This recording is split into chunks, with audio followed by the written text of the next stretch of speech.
All right, I'd like to welcome all of you football fans out tonight. We got the Scottsdale Christian Eagles taking on the St. Johns Redskins live here at Scottsdale Christian Academy Field. We just had the playing of the national anthem, getting ready for the captains to come out onto the field.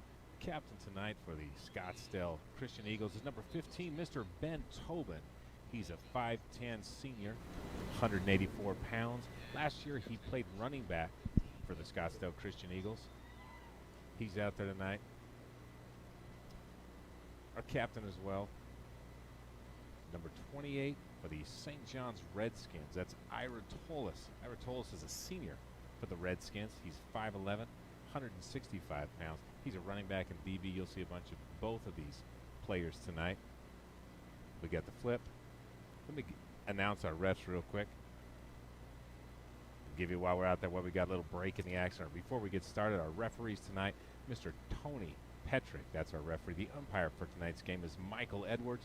The back judge is Marty Brown. Our heads lineman is Steve Hernandez, and the line judge is Craig Rouse.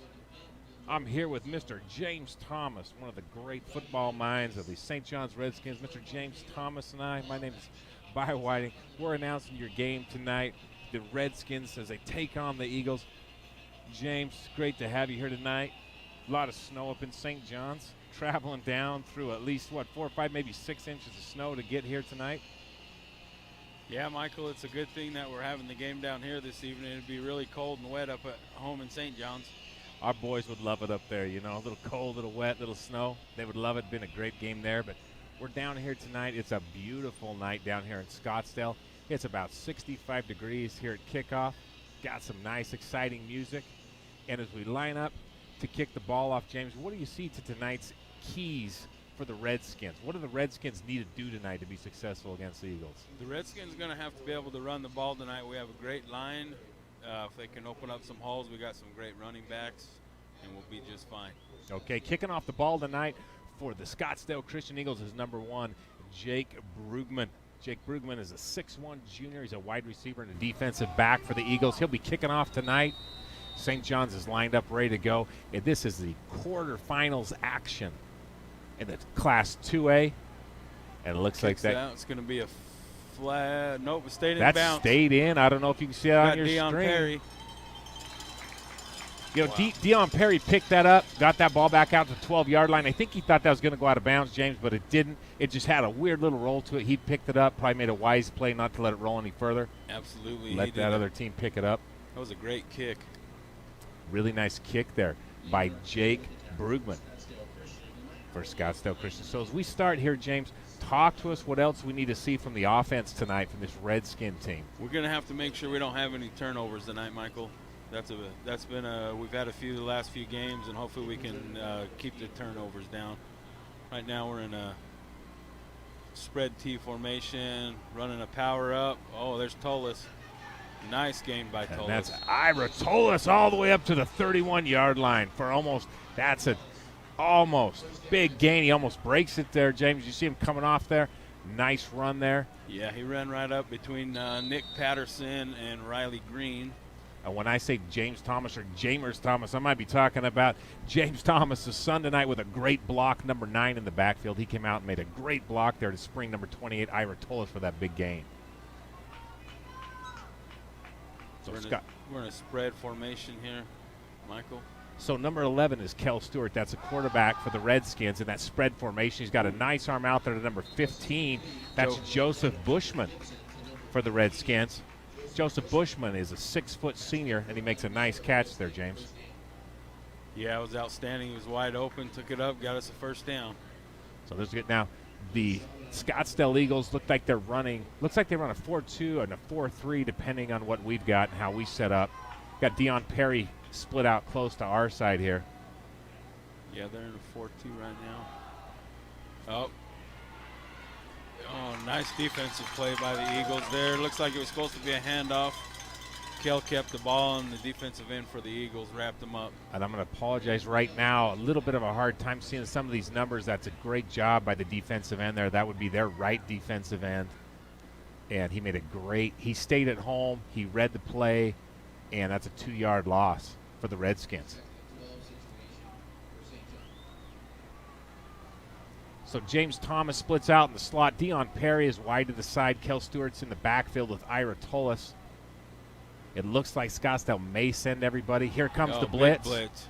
They pick up the blitz great. Number 1, Dion Perry. Here goes number 9 down, and that ball is just a little bit underthrown. Little underthrown. James saw he was scrambling out this way. Kel told him to go downfield. He went downfield and didn't quite make it there. It might have been 6, Michael. Could have been 6. That was a nice adjustment by Kel Stewart and James Thomas. Jamers saw that and kept going down the field. Kel just didn't quite have the arm to get it to him. Those are 2 quarterbacks, as you may not know. James Thomas, number 9, played quarterback for the Redskins for the first several games of the season. He actually broke his hand. Yes, sir. Broke that hand, snapped that bone, and just couldn't throw that ball anymore. And so number 11, Kel Stewart, came in, and he's been doing a great job for the Redskins so far. Got a timeout for the Eagles.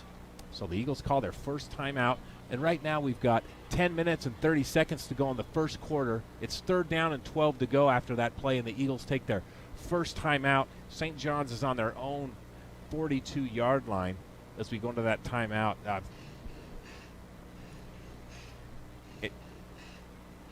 You're not going to hear as much crowd noise right now because of COVID. Kind of an odd thing here is we have all these folks that are not at the stadium. There's actually a limited number of tickets tonight, so you're not going to see huge crowds. You're not going to see a bunch of talking going on. I do want to give credit to number 28 for the Eagles. Number 28 for the Eagles, Brandon Wells, was actually the one that made that really nice play out there on the Redskins quarterback. He's actually a 6'7" junior. Big, tall kid out there. Big wingspan. All right, James, what are you seeing as we come out of this timeout right now? Okay, we got about a 3rd and 12. Looks like we're out of trips right.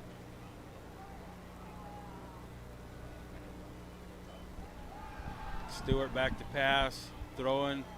Oh, Bushman, that was a nice pass. Bushman just couldn't hold on to it. Beautiful pass there from Kel Stewart, right across the middle in traffic. Maybe Bushman couldn't see it, and they had a nice, sometimes you just drop the ball. Hard catch to make, going through a lot of traffic right there. So the Redskins are going to go back to punt. We got Nick Patterson. So big number 50, Nicholas Patterson. He's a senior. He's a 6'1" senior, weighs about 250 pounds, all-state lineman. He's actually back there to punt. So now Scottsdale Christian's got one back to receive. It comes off the side of his foot, takes a nice fortuitous bounce for the Redskins, so makes something out of a bit of nothing. It's going to be on about the Scottsdale 38-yard line right there. Giving the Eagles great field position, Mike. All right, this is going to be the first time that if you haven't seen Ben Tobin play quarterback, this is going to be the first time, number 15 for the Eagles. Ben Tobin's coming out here. Kyler Murray is who I think of when I see Ben Tobin. If you watch film on number 15 for the Scottsdale Christian Eagles, Ben Tobin, you're going to think Kyler Murray. Kyler Murray, the Redskins are facing a very young version of Kyler Murray. So number 15, he's got a great arm. He's got great feet, super aware of the field, and he's able to always make the first man miss on almost every time he runs or has to break the pocket. So the Redskins are going to have to do a great job containing him tonight. Send a guy in motion. Oh, fumble. But number 15 fumbles the ball, and it looks like the Redskins recover. Nope. No, it's number 1. Tolis had it, couldn't quite get on it. Number 1 picked it up for the Eagles. And that's Brugman. That's Jake Brugman. Number 1 comes away for the Scottsdale Christian Eagles, alertly falls on the ball. Ira Tolis, number 28 for the Redskins, almost have it, so it's 1st and 10 in St. John's territory on the 40-yard line. So Tobin takes the snap, kicks that out there, and it may have been a little miscommunication between he and his receivers right there. Number 15, Ben Tobin, threw it to a spot, and there just wasn't a receiver there. Yeah. He was way off the key there, Michael. The receiver must not have run the right route. So the Eagles have it on the St. John's 40. There's 9:49 to go in the first quarter. And he had a misfire there. These kids are nervous, young kids. It's a quarterfinals. This is a big deal. And right now, the Redskins are trying to get into that defensive formation they want up front. They've got 5 down linemen. They jump off sides, and that's number 58 for the Redskins, I think. And so it's going to be 5 yards for the Eagles. Yep, number 58, Brady Overson, got a little excited there. He's having a great season, number 58, Brady Overson, working hard, super aggressive kid, super strong, takes it real serious. We have a great line, like you said. Absolutely, Michael. Great line this year, and they're going to settle in, and it's going to be a long battle here. So Ben Tobin quarterback keep. Takes a direct snap. Picked up right there by number 40, Afton Cox, the defensive end on the right side. Man, that was a great job by Afton Cox. He just stood his guy straight up in the air. Afton Cox is a 5'11 junior, weighs 170 pounds for the Redskins. He's playing out there on that defensive end. He did a great job maintaining his block and not letting Ben Tobin get free right here. Go with another pass. Oh, nice. Floats nice it out. catch. Floats that right out there to number 5, and that's a David Klassen, a wide receiver for the Eagles. He's a 5'11", 156-pound senior. And that was a nice touch there by Ben Tobin, number 15 for the Eagles. Just floated that right out there, put it right where his receiver could catch it, and he made a nice catch. So you got 4 to one side, an empty backfield, and everybody's going on the corner, and here it comes to the corner. He's scrambling out. We got Afton chasing him outside. He's open in the corner. Way out. And he just overthrew him a little bit. Right there, Afton Cox stayed home well. When he rolled out, he was right there to get him, so it forced him to throw it, not be able to run wild around that right side. That's good containment right there. And that looked like that was going to be out there for number 11, Blue. He is a junior. Second down and 10 from the St. Johns 25 now. The Eagles come up to the line. Got trips right. Tobin's back. Looks like he's getting ready to pass. Fires it in. Oh, Blue, nice Blue Shamadan. Blue Shamadan, number 11 for the Eagles, with a great catch. That's just a slant over the middle. And he just made a nice catch right there. Nice catch. They're running no huddle here, Michael. Might be confusing us a little. They're changing up the formation, running no huddle. And he looks real. Ben Tobin looks real comfortable back there in the backfield. That's a nice run and a move. But number 50. That was a nice hit by Nick Patterson. Number 50, big Nicholas Patterson puts that running back down after a short carry. I'm going to give him 4 yards, a long 3 maybe. But Nicholas Patterson did a great job staying at home, picking this guy up in the air, and just put the running back where he needed to be. Another quarterback keep right up the middle. Oh, tackled in there by number 72. Yeah, that initial contact was by the Redskin line. He slipped that first tackle, and then that big linebacker stepped up, did a good job keeping him down. So it's about 3rd and 6. You're looking at roughly 3rd and 6. You got 7:55 to go here in this first period, and Scottsdale Christian's knocking on the door. Now they can get a first down if they get to this 2-yard line. So 3rd and 7, big play. Don't know what their kicking game's like. The stats on Max Preps don't show a ton of kicks, and we have a jump offside, number 50 for the Eagles. That was a false start, Michael, on the guard. The guard was getting ready to pull out on the left side, went a little early. Just went a little bit early. And that's Gabe Callis. He's an offensive lineman for the Eagles. He's 6 foot, 172 pounds. He is a senior, and he's down there trying to make a block. Just got a little bit excited. But according to Max Preps and the stats, Scottsdale Christian doesn't do a lot of field goal kicking. So you may think, hey, we're here in the playoffs, in the maybe 4-down territory right here. Now, we repay the favor. Both of our guys, big Nicholas Patterson, number 50, and 77, Riley Green, they both jump offside for the Redskins. So going to give it right back to them. Young kids, it's a big deal. We're here in the 2A quarterfinals. It's November 27th. Like I said, the weather's beautiful. It's about 65 degrees. Just a beautiful night for football here as these kids settle in this first period. Tobin looks over. He's getting the play called in. They audible out.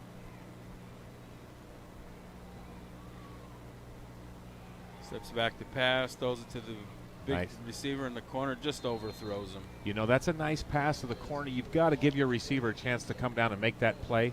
You've got a big size mismatch out there. You know, I'm going to throw out that the receiver's 6'7", I think is what 6'7". Where he's at right now. That's what they have him listed as, right? And right there, he's up against Deion Perry, listed at 5'6". 5'6", right? So you got a 13, 14-inch just height disadvantage. Then you throw wingspan on there. Then you throw vertical jump on there. You just throw that ball out there and let your big receiver go up and get that. So We wanted to know if we're going to see a field goal. It looks like if they don't run a fake, the Eagles are going to kick a field goal here and try to take a 3-point lead early in this first quarter. Snaps it back, kicks up, and it's good. Nice kick, nice snap. That's Jake Brugman with a nice kick right there. Puts the Eagles up 3-0 here early in this first period. All right, James, give us a breakdown. So you've seen our offense for a series here. You saw Scottsdale for a series here. They had that fumble that they were able to recover. What are you seeing so far that Scottsdale needs to do to be successful on defense against these Redskins? Well, Michael, they did real good holding us. We had that first long run, that first play from the scrimmage, and then we kind of went away from that run, and we tried to throw some passes, and we had a little drop on one, but Scottsdale actually had a really great first defensive stand on that first drive from the Redskins. They tightened up the defense. We had a drop pass, had a receiver drop a pass. Our quarterback underthrew Jamers a little bit right there, so we had some opportunities to make a first down. We just couldn't connect on those last couple plays. Well, we'll see how this next kick goes here for the Eagles. His first one was a great kick right up on the 10-yard line. Eagle kicks it deep. Looks like it's received by Tullis. Tullis on the outside. Takes it up to about the 35-yard line. Pretty good run back by Ira Tullis, number 28. You know, as you watch him over the season, he is an aggressive runner. He likes to run hard.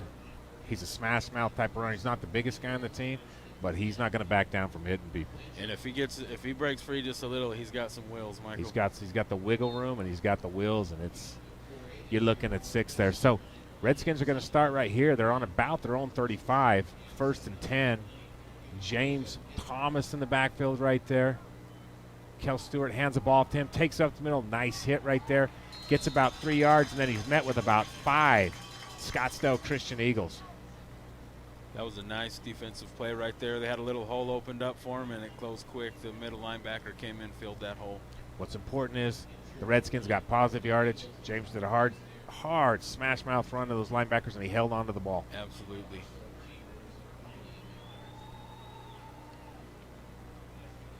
So Scottsdale's back in a 4. They've got 4 down linemen with a 2.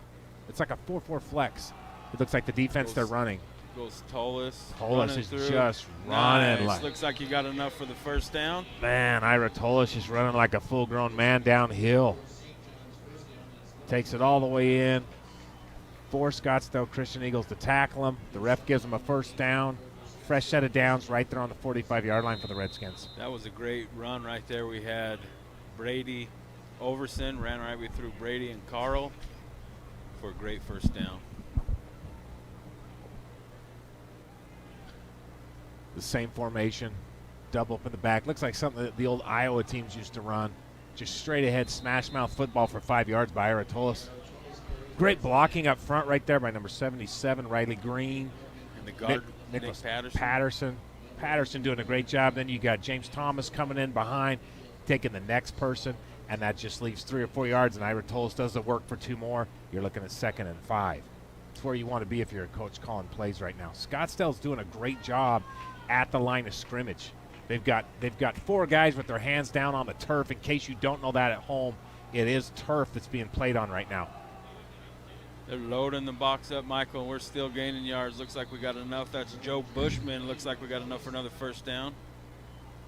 So it goes to Joe Bushman, who's usually out there playing receiver. He gets about 6 yards, picks it up. So now the Redskins, for the first time tonight, they're into Scottsdale territory. They're on the 44-yard line of Scottsdale. 1st and 10. They're just taking their time. They're not no hurry-up offense or anything. You got the linemen up, and Scottsdale's matching up player for player. They're coming up in there. You got 4 guys with their hands in the turf. It is turf. It's a super nice field. Very, very nice field. And you see that again. There's a 4-4, and then, like I said, it's a 4-2 flex with 2 on the outside. I don't know if we're going to get called for holding, James. You saw that flag come in there on that play. Came in quite early. It looks usually a holding call in there. So we've got that. While we're waiting to see what the call is going to be, it is holding. So it is holding. like I said, the refs tonight, we appreciate them being here. They're doing a good job.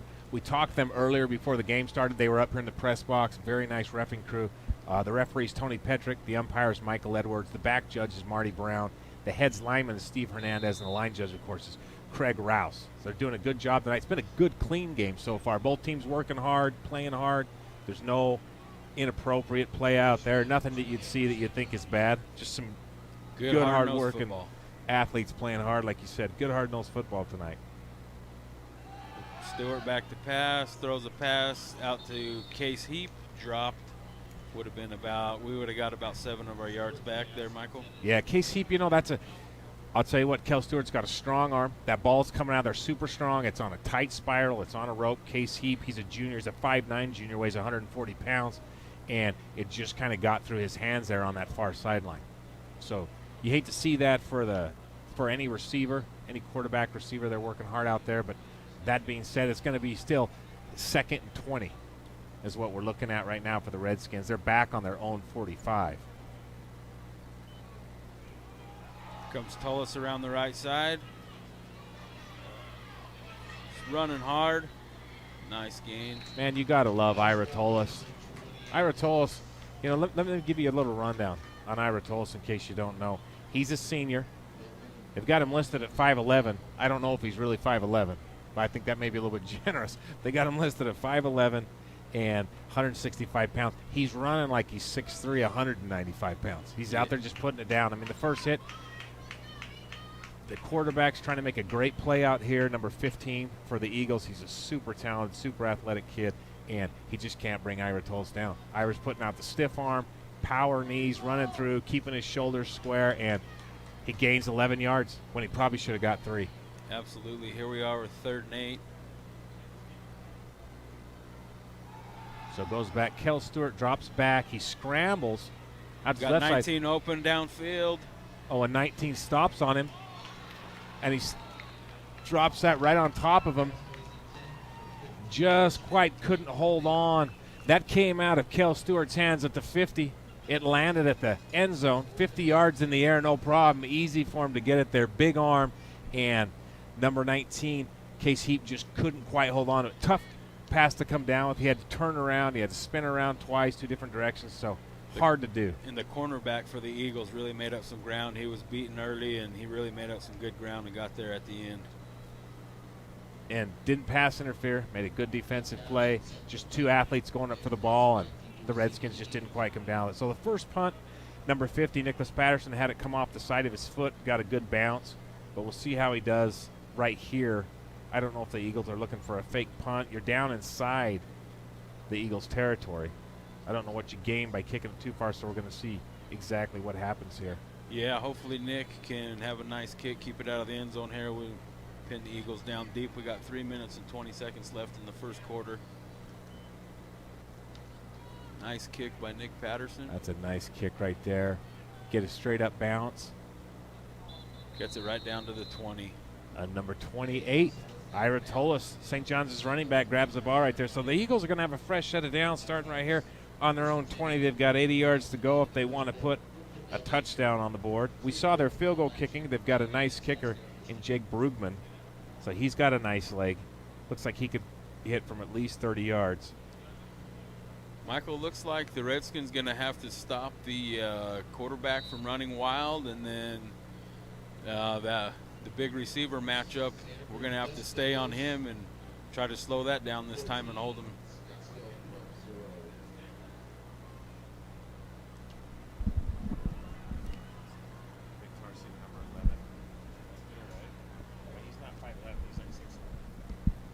I don't know why they have listed that. He's way taller than that. We got a sweep around the right side. It's a nice jet sweep. Looks like he gets about a 3, maybe 4 yard run. Ooh.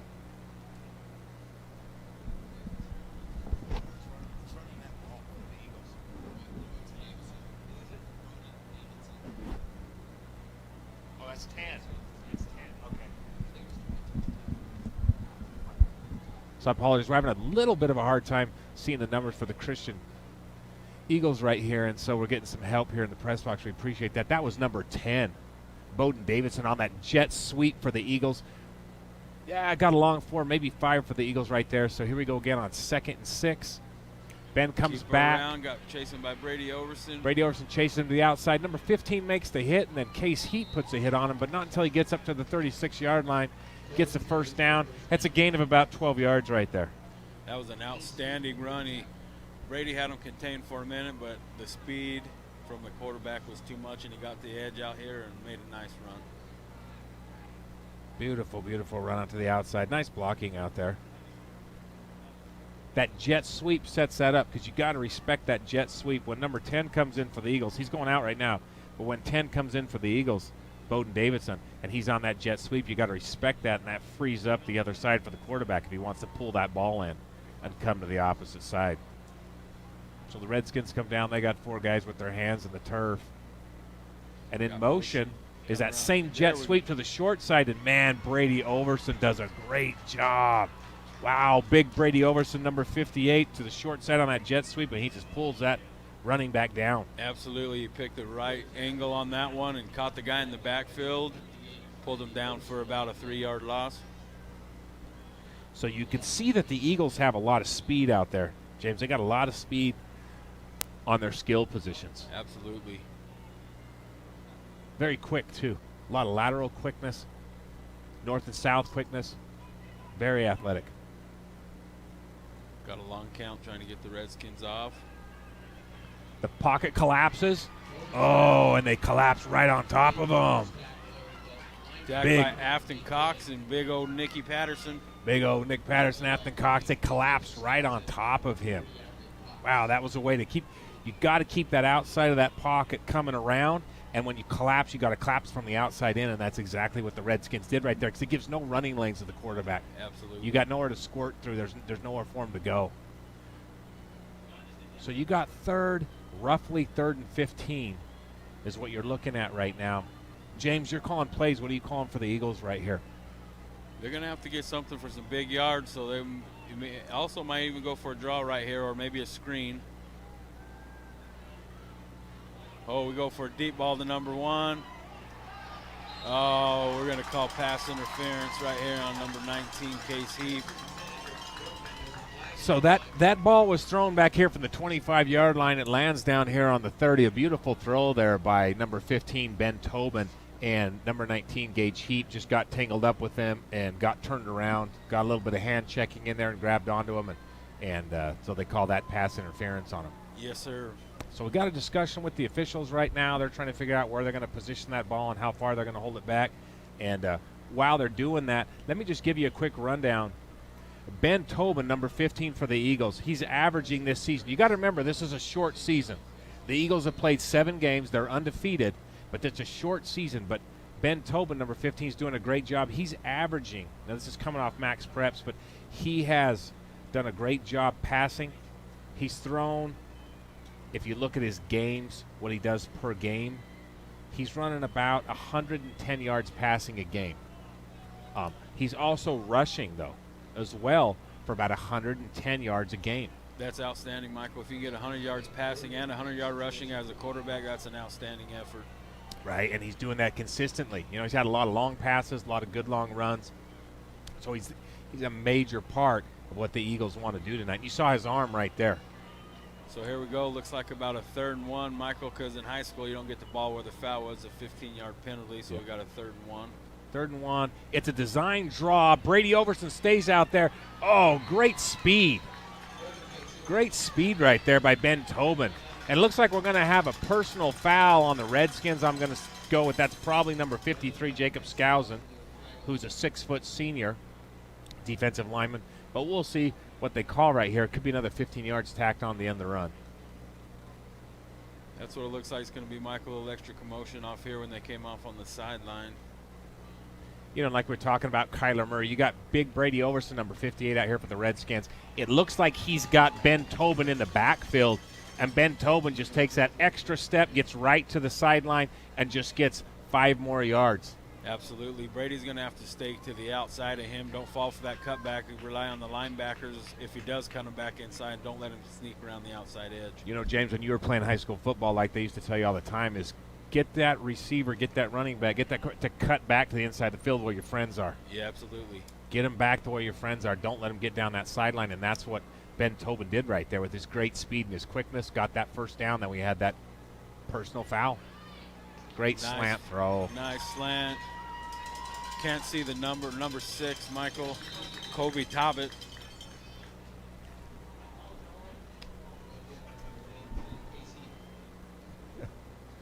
Yep, Kobe Tobbit. Man, that's a nice. And that was a design where they had blocking coming across the middle right there.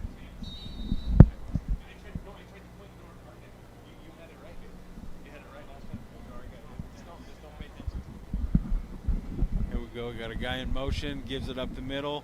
Nice trap give to number 10. That's nice run. That is number 10, Bowden Davison, the 5'11 junior, 165-pound wide receiver. Takes that trap sweep and takes it to the house for 6 points. Out comes Jake Brugman. Brugman. Oh, I just got correct. Thank you very much for that. Jake Brugman, number 1 for the Eagles. Jake Brugman is coming out, and he has already kicked a field goal tonight. He's looking to add an extra point right here. If he does that, that's going to put the Eagles up 10-0 with just 48 seconds to go here in quarter number 1. Whistle's blowing. We got false start on the Eagles here. Moving back a little.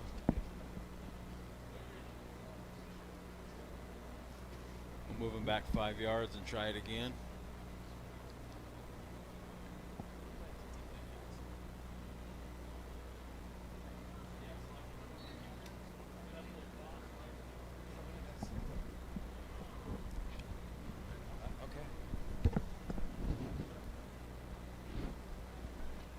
Eagles back for the extra point. Snaps. Kick by number 1. Kicks it right through. Great kick. Scores now 10-0. The Eagles with 48 seconds left to go in the first quarter. Did he get that in, James? Oh, he didn't get that in. That was no good. No good on that kick. The wave did off. It was just a little bit wide is what it looks like. Yeah, apologize for that. It looked like it went right through, and they called it no good, so it's 9-0 the Redskins. A little bit on his wide left. Could be the difference later on in the game. Like the Star Wars music out here. Absolutely. Like the Star Wars music, waiting for Darth Vader to come out onto the field. The Redskins are going to need some help. Michael, what seems to be hurting the Redskins is that no huddle, hurry up offense, and it's putting a little bit of making our guys a little tired there. And, you know, the Eagles are doing a good job of pushing the ball down the field. We had a personal foul over here, which was unnecessary, got 15 yards. We had a pass interference with one of our DBs down here. There's another 15 yards. So you give a good team 30, 40 yards in penalties on a drive, a lot of times they're going to go down and make you pay for it. So the Redskins are going to have to clean that up with their protection. And also their dropped passes. Redskins are going to have to start catching the ball if they want to stay in this game with Scottsdale Christian, who is undefeated at 7-0 this year. Back to Tullis, picks it up, makes a cut. Nice run back to about the 37. You know, Ira Tullis, I think I've said it 2 or 3 times tonight. You have too, James. Man, he's just good with the ball in his hands. He sees the crease. He's not afraid to hit the hole. He's very shifty. He's fast. He's got quickness, and he's got speed. So like to see the Redskins get the ball into James Thomas's hands out in the flat, maybe some screens, maybe some just across the middle. Same thing with Ira Tullis. Flare him out a little bit. Throw him a quick screen, throw him a quick slant. Just get the ball into these playmakers' hands and let them work in space. Get him out in some space and let him run the ball. We got trips here. Ira Tullis in motion. It's a sweep. We got a jet sweep to Ira Tullis, number 28. He comes around, kind of misreads that block, but he's still going to get a good 7 yards out of that one, it looks like. Yeah, that was a good run. If he would have went to the outside, maybe he could have got a little further, but it was a great run by Ira. Bounce that to the outside and maybe going for a little bit more. So St. John's record, in case you haven't been following St. John's or you're wondering, they are 5-1. St. John's is 5-1. Their only loss this season came in the very first game. They played Round Valley, who was moved up to the 3A division. That's where their first loss came from. I believe the score was 38-12 in that game. Looks like they're going to let it run down to the quarter here, Michael.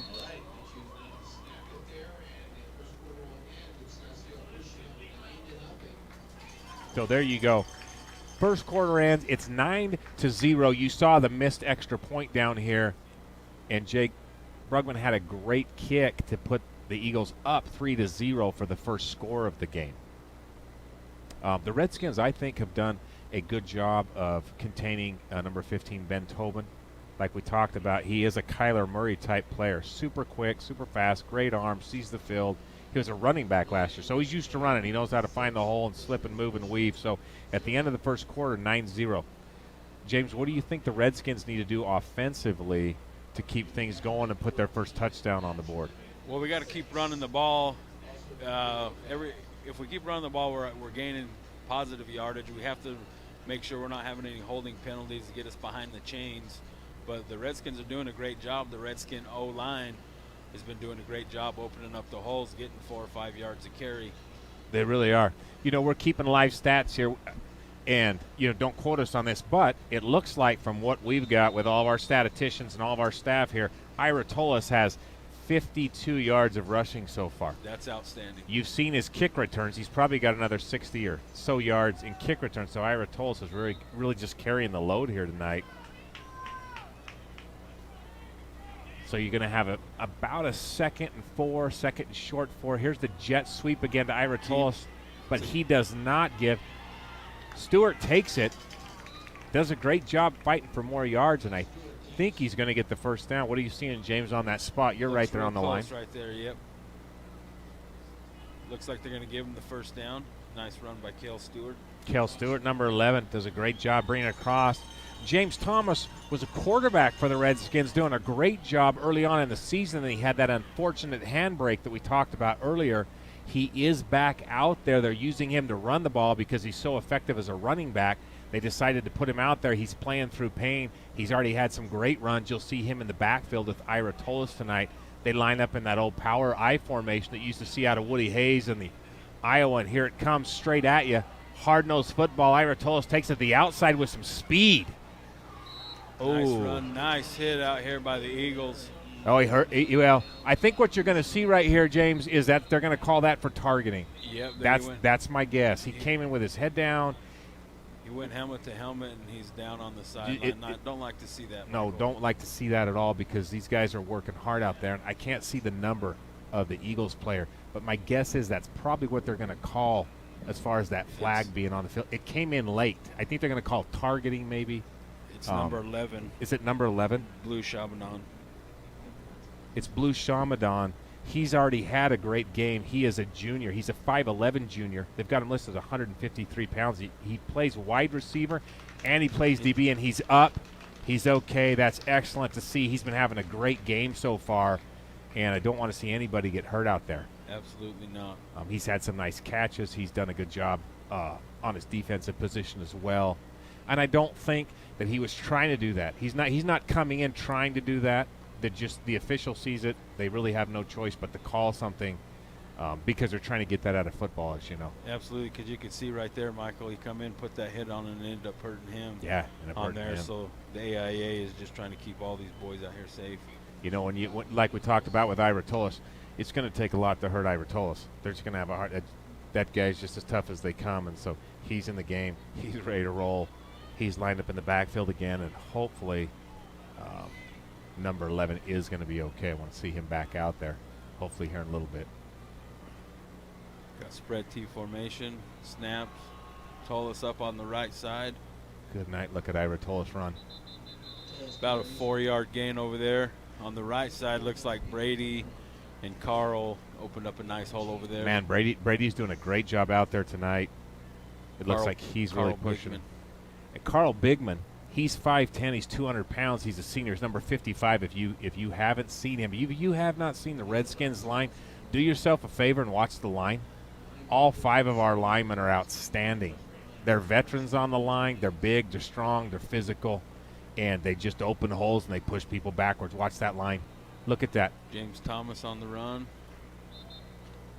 James Thomas looks up, thought he had the first down. He was trying to get that first down yard marker. Super aware. You know, he's a senior quarterback. He's always got to be aware what's going on in the field, and that translates over to the running back. You can see him trying to get that first down. You know, that's his goal right there. About 3rd down and maybe 4 to go for the Redskins. It's very crucial that we get this here. Keep us close into the game. So they're down on the 15-yard line of the Scottsdale Eagles. Scottsdale shifts around to bring that line in. They got 5 guys with their hand down. It's just straightforward power football. James Thomas is pounding his legs and moving his feet. He's not down. He's on top of the pile, literally driving the pile. If you could see that from the angle, he's on his back, and he's just driving forward. He's on top of number 15, Joseph Bushman, who's leading the way. And I think we've got ourselves – we got a first down? Nope. You're going to – Calling us 4th down. It's going to be 4th and short. It doesn't look like they're going to measure. So this is going to be a crucial decision right here. Is St. John's going to kick a field goal and try to even up with that 3 points, or are they going to go for it and try to get a first down? Number 1 and number 9 comes in. Gage Tricky's our kicker. He's not out there, so we're going for it here, Michael. So you got your big offensive line right there. That's a lot. That's a ton of weight right there, literally. And you got your big 6'4" quarterback. And what do? You go straight ahead. Nice quarterback keeper for the first down. What you say to yourself in the huddle right there is you look at your lineman and you say, we're going to earn it right now. 250 pounds, cross 5.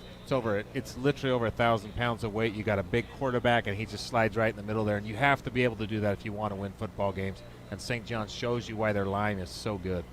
Had a great push from the line right there. Went right behind the center, number 60, Jay Wall, I believe. Yeah, Jay Wall is actually a sophomore. I've known Jay for a long time. He's actually a sophomore. And your open man is number 15.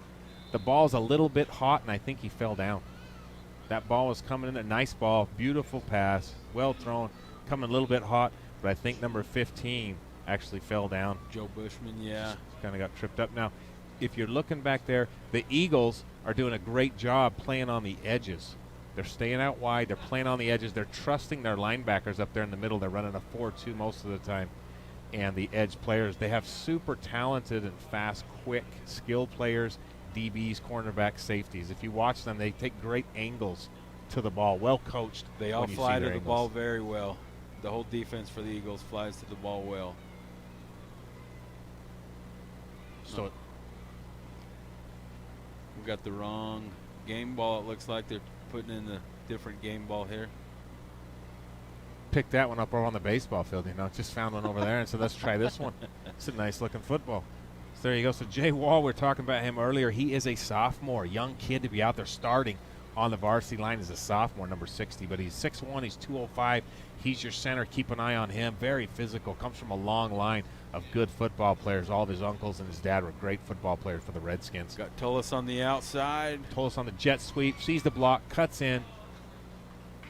Nice tackle. Saved the touchdown. Looks like we might be down about the 2-yard line here, Michael, the Redskins. That's the thing. If you watch Ira Tullis run, he's very patient. Very, very patient runner. He's fast when he needs to be, but he'll also slow down and hesitate, and he'll make that defensive player commit either right or left, and then he'll go the opposite side. You saw that right there. Go back and watch that again if you want to see how to be a running back in high school. You run to the outside. You let your blocks develop. You look for your lanes. You look for your holes, and when you see it, you explode in there, and that's what Ira did, and he just picked up 9 yards right there. Well, it looks like we can get a first down here with about a yard here, Michael. 3rd and 1, and then we're about 2.5 yards out from the touchdown. You don't see anybody over the center right now. There's no one over the center, and so that's a smart quarterback right there. Touchdown, Redskins. Kel Stewart, St. John's Redskins. Keeper. Number 11, Kel Stewart. We just talked about that. There's nobody over the center. You're in a goal line situation.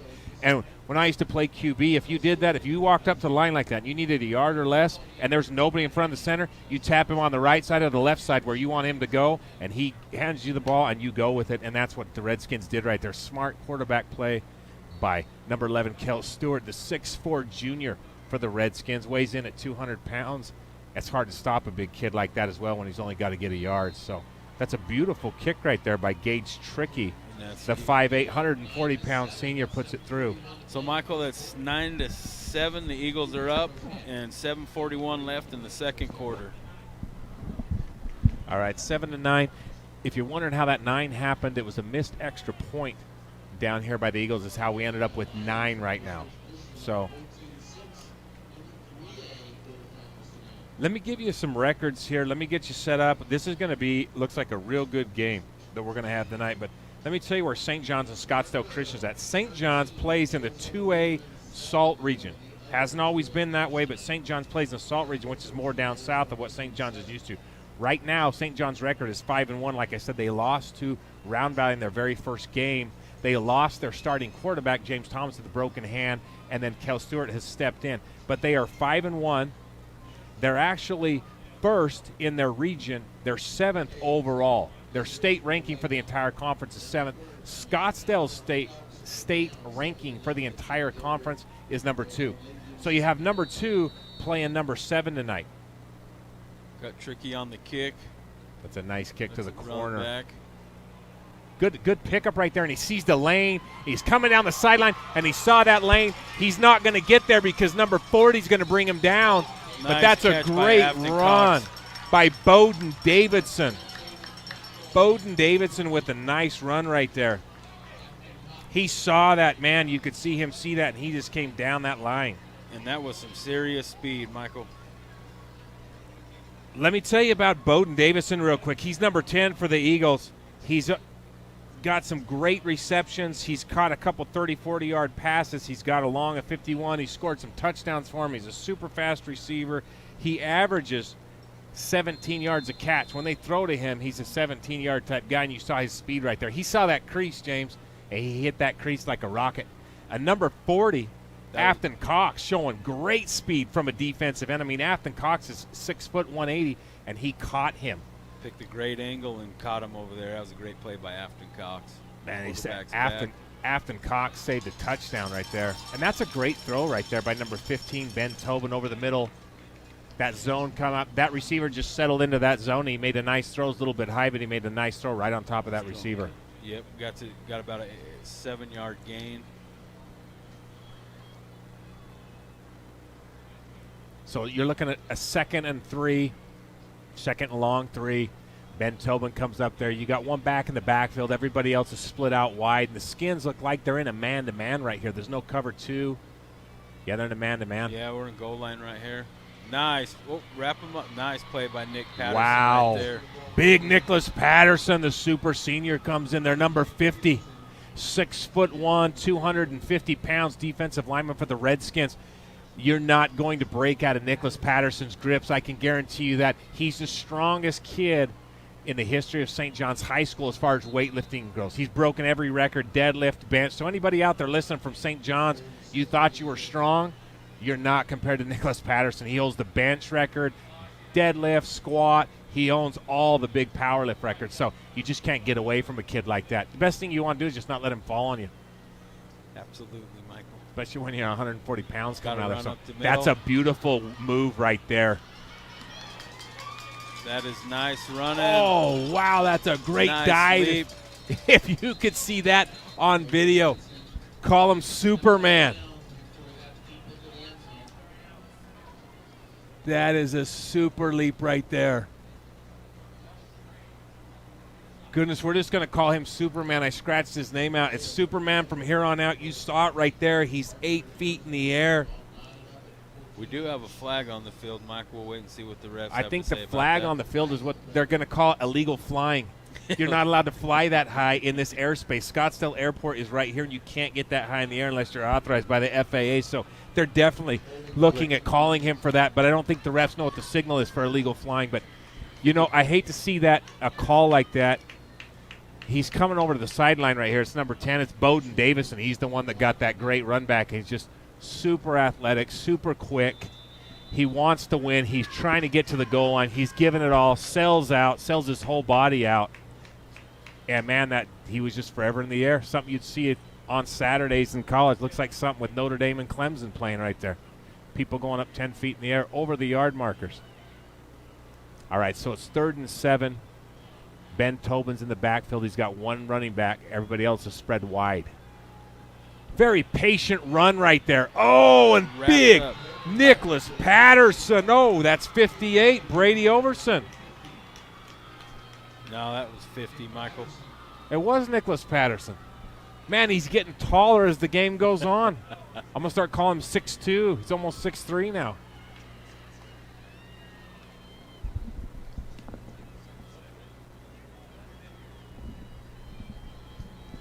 Yeah, big Nicholas Patterson is out there. I mean, he is juiced. You cannot get away from that guy. Here is an important play for both teams, Michael. We got 4th and 8. It's a big play for the Eagles and the Redskins. Biggest play so far in the game. Biggest play in the game right here. They're either going to probably score right here, or they're going to turn the ball around down. It's a massive play right here. Let's see what number 15 Ben Tobin does with his athleticism. Drops back, throws the pass, overthrows his receiver. Tight coverage right there by Slade Nevin. Slade Nevin for the Redskins, 5'10", 200 pounds. He's a senior with good tight coverage. That's a nice throw by Ben Tobin. It's just a little bit high on that. It looked like a post slant on that route right there. Yeah, but man, big number 50, Nicholas Patterson, makes massive plays right there on that drive. 2 massive plays by Nicholas Patterson for losses, both there. 2 sacks. He's already got 2 sacks this game, 3 tackles right there. He's having a monster game in the middle.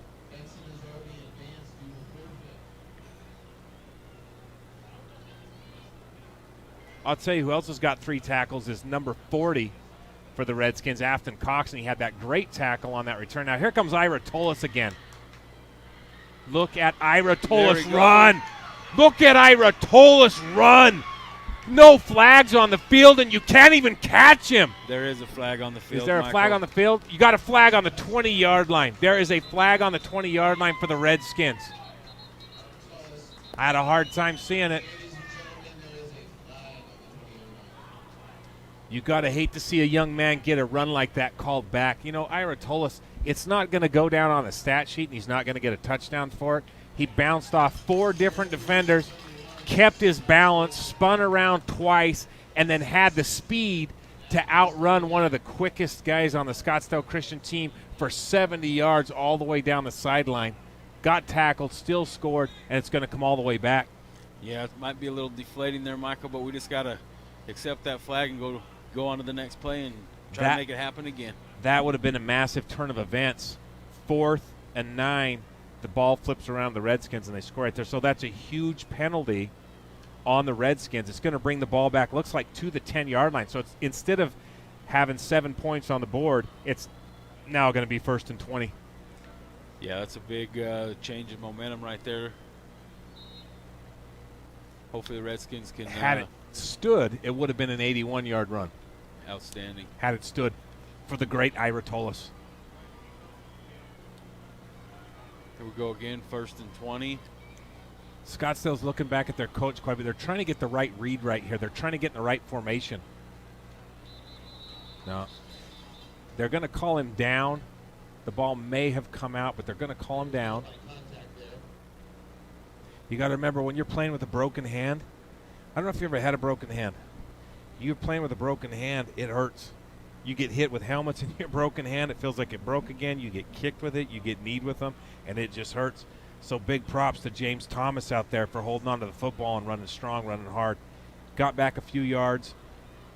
I don't know why we went right up the middle on a 1st and 20, but we tried to go right off the 2-hole. Well, yeah, we try to spread them out there in spread formation, try to spread out the defense, but you can see those 2 middle linebackers stay home. Here comes your screen. That's a great job to be patient by number 11, Kel Stewart. And it was read outstandingly by the Eagles. I mean, like a first-grade novel. That's how they read that. But, you know, Kel Stewart did a great job of just fading back, waiting, drawing the defense in, giving his man an opportunity if he was going to be there, and then he put the ball where no one could get it. You want to be careful when you're fading back like that. You don't step out of the back of the end zone or it becomes a safety, of course, so you don't want something like that to happen. But now the Redskins are in a tough situation. They're in a tough situation here. It's 3rd and 17. Clear back on our 10, maybe 11. Yeah, you're right back there on St. Johns on their own 11. Scottsdale spread out. They're ready to go. Been a great game so far. The only common opponent, I'm going to talk about that after this play. It's interesting. These teams have played the same team one time this year. Stewart back, goes a little to the right, long ball down to number little high. I think for you 15, you may see pass interference, but yeah, There there's we your go. pass interference. He had his hand on the back. If you go back and watch the tape, what you're going to see and why they call him, I'm going to guess. And I don't know who our officials are to tell you whose name they are. I have all 5 of their names, but we've never called the game with any of these officials, so I don't know who's calling it, who the official is, the back judge, the line judge, that type of thing.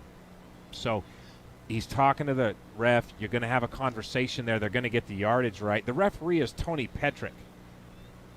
That's your referee tonight. You were on it to pass interference. What you're going to see if you go back and watch the tape, I actually played DB for many years, you're going to see a hand on the back from the Scottsdale Christian player. We don't have instant replay, and so I apologize for that, but if we did, you're going to see the ball's in the air, the DB makes a great break on it, but then what happens is he reaches up and he grabs the back of the jersey with the hand before the ball gets there. That's where you're going to see the push or the hold or the pass interference come from. Now, James, as you explained earlier, it's a 15-yard penalty.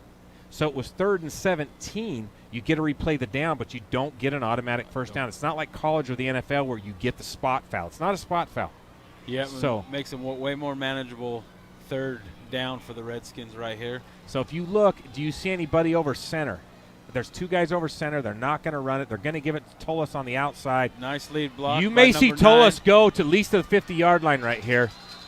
Great job. That was a great run. The line held in. James Thomas came around the outside, a great lead block, and Tolis just came around the outside for the first down. I'll tell you what, it's like fire and ice when you watch James Thomas. Jamers comes to the outside. Tolis waits for him to put the hammer on somebody, and then Tolis either goes inside or outside, depending on where the hammer gets put on the player. It's a great read by Ira Tolis. It's a great block by James Thomas. So it's 3rd and 2. You just got that 22-yard run by Ira Tolis. The Redskins are looking to get into Scottsdale territory. And everybody splits out wide except for Ira Tolis. You got a bunch. There's 2 minutes and 33 seconds to go in the second half. So looks like there's plenty of time for the Redskins. They choose to run the ball up the middle. Spread the field, like you said, James. Put everybody on the outside. Try to spread that. See if you can get a hat on a hat and get a crease is what they're looking for. That's not bad. Got about 2 yards on the carry. And you know, the Eagles are doing a great job with their defense. They're giving a little bit here. They're giving a little bit there. They're looking at their coaches. They're getting good calls from their coaches in. Their linebackers are making good reads. They stay to the outside well. They're not giving up anything big. Yeah, they're playing good, smart, stay-at-home football, and they got some very good athletes. So we just got a timeout call here. What I think is a very smart call by Scottsdale Christian's coach. He calls a timeout right here. They're shifting around. He wants them in the right position. This is a very important play, and he's winding down on time. He's still got 2 timeouts left. He just used one of them, and he wants to talk about it. May not have a chance. You don't know what's going to be coming from the Redskins. Smart timeout. Gives his team a little bit of a break. Really not a reason to go in at halftime leaving timeouts on the board. If your team's got its back up against the wall, if your team's tired, if you're trying to communicate with your team, there's no reason to leave timeouts on the board. Yeah, that was very good coaching by the defensive coordinator of the Eagles right there. So they're out there. They're doing a good job. They do have players. The Eagles have multiple players that play both ways. If you look out there, you're going to see guys like number 11. You're going to see cornerbacks, running backs. You're going to see linemen. They play both ways. Even their quarterback, for example, Ben Tobin, as good as he is, as quality of an athlete as he is, as important that he is to their team, he runs for over 100 yards a game this season. He passes for over 100 yards a game. He's had 200-yard passing it, and he's out there playing cornerback. So same coaches, same players, and they want certain things out of each player depending on what side of the ball they're on. That's real two-way football, Michael. All night long, two-way football right there. You get to see them on both sides of the ball. You may be giving the hit, you may be taking the hit. Just depends on how you're flipped on the yard line. Ira Tolis does pick up the ball. Leave it up to Ira Tolis to have a 7-yard fumble in the backfield and still get out to the line of scrimmage, you know?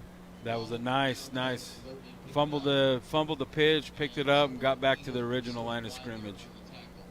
Scottsdale had the defense they wanted. They did a good job right there. I was going to say, the only common opponent that St. Johns and Scottsdale Christian have played this year is Santan Prep. St. Johns played them 2 weeks ago on November 13th. St. Johns beat Santan Prep 49-6. Then Scottsdale Christian played Santan Prep the next week, November 20th, and Scottsdale Christian beat Santan Prep 42-12. So St. John's 49-6 over Santan, Scottsdale 42-12 over Santan. So very similar scores for the same opponent, back-to-back. And with the game we have going on right here, it looks pretty evenly matched. Oh, we got a halfback pass there, and it's caught by number 1, Deion Perry. Deion Perry with the big cat. Man, look at Deion Perry pull that ball down. Deion Perry, number 1 for the Redskins. He's a 5'6" senior, listed at 140 pounds. And he just streaked down the sideline, pulled that ball in, and that defensive player fell on him, and he held on to the ball. That ball didn't pop out. Deion Perry, that's a great catch right there. That was a nice play. Ira Tolis got the pitch out, runs over to the side, throws it down the field, and nice catch by Deion Perry. And that's the play the Redskins were trying to run right before that. Deion Perry was going down the sideline, and Ira Tolis got a little bit excited because he got to pass the ball, and that's probably where that fumble came from. You may see him run here. You might like to see him pull that ball down right there. There's nobody on the sideline. It looks like he's going to have at least 6, 8, 10 yards if he takes off right there. It'd be nice if he just pull that ball down and just go down the sideline. Yeah, because the Eagles really did have great coverage on that. Great coverage. Not a lot of guys open. He's got the sideline. Kel Stewart is a junior. He's 6'4". He weighs 205 pounds, and he can just go down that sideline and pick you up 6, 8, 10 yards. And I'm sure he'll do that over time. You know, I think this is only, his 3rd or 4th start for the Redskins. Yeah, I think so, Michael. I think this might be his 4th. This might be his 4th start or so he's getting comfortable. He'll see that on tape and realize, hey, if I can pick up 8 yards, I do it. Nice catch by Ira Tolis and a great throw by Kel Stewart out there to the edge. Nice strong arm. Nice tackle by, I believe, number 9 from the Eagles, Jack Atkin. Jack Atkins makes a nice one out there. If we have this right, number 9, Jack Atkinson is actually a 5'9" freshman out there playing DB. So great job out there by number 9. That was a very nice job by a freshman out there on the outside. Beautiful work out there. Great throw. You know, that ball only gets you, if you look down there, you only pick up maybe 7 yards, but that ball's going 30 yards across the field to get there. Absolutely. So that's a nice throw by number 11, Kel Stewart, to flick it out there. But after the timeout here, we're going to have 3rd and about 4, and there's only 23 seconds left in the half. So I think the St. Johns now has 2 timeouts after this one. There you go. They do. You got great coaches out on the field. Of course, Coach Morgan. We're going to talk a little bit more about Coach Morgan during halftime. I think everybody's aware he is the most winningest coach in the history of the state of Arizona. That's incredible. Arizona's been around for more than 100 years. There's been amazing football coaches, and Mike Morgan has 342 wins. He actually holds the record for the highest number ever in the history of the state. Never had a losing season in 30 years at St. Johns. He's been to the state championship 8 times, and he's won the state championship 6 times. Just a phenomenal record, Coach. Can't say enough great things about Coach Morgan as his team comes up to the line. Number 11, Kel Stewart's under center. And here comes that power eye. Ira Tolis going to the corner, puts the first stiff arm, puts the second stiff arm down, and ends up going out before he gets there. Man, big stiff arms by Ira Tolis, just putting people in the dirt, putting faces down in the dirt right there. I'm not sure where they're going to spot it, Michael, if we got a first down or not. Man, big Ira Tolis. They list him at 5'11". He can't be that tall, but I hope he is. But they list him at 5'11". He looks like he's running like 6'11" tonight, just putting people's face mask into the dirt. Just a hard, powerful runner out there. Looks like we're going to get a measurement maybe.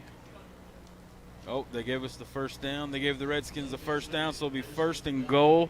So you got 1st and goal.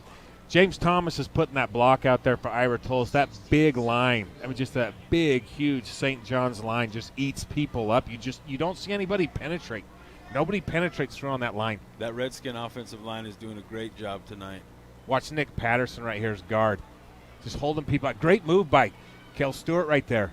Look at him go. Look at him go. Looks like we're a little short. They're going to have to call a timeout with 7 seconds left. You know, I like that run right there by Kel Stewart. You still got some time on the clock. You know you got a timeout in your back pocket. You think you can get to the goal line. He was sniffing that goal line the whole way. Great moves, great effort. We haven't seen him run a lot tonight. But, man, you can see he can move the ball when he wants to. Well, I'm going to give kudos again to the offensive line. That was a designed pass play, gave him time in the pocket, and then they had open lanes for him to get up and not take the sack and get some positive yardage on that. So another shout-out to our offensive line. That offensive line just chews people up. Not a lot of people get through. If you get through, you're coming in on the outside, which is what you want as an offensive line. Push everything to the outside, let your quarterback see down the middle of the field and see what's going on. He can step up and throw if he wants, or if he can step up and run. And right there, Kel Stewart made a great job. Stepped up and ran, almost got a touchdown. So assuming – you think the Redskins are going to throw right here because it stops the clock. That would be my guess. You hike the ball, you try to take a quick shot somewhere. I bet we're probably going to see another quarterback sneak. If they don't put somebody over that quarterback, I'm going straight over the top. Or I give it to Ira Tolson, see if he can fly through the air like we had down here from the Eagles, and see if we can get another illegal flying up there. So I bet we're going to see 7 seconds. We got it spread. Formation, single back. The Eagles are loading the box up. You see anybody over center? Yeah, there is somebody over center this time. Center here. He goes. You got the Bush push from the back. And there's like your touchdown. Redskins.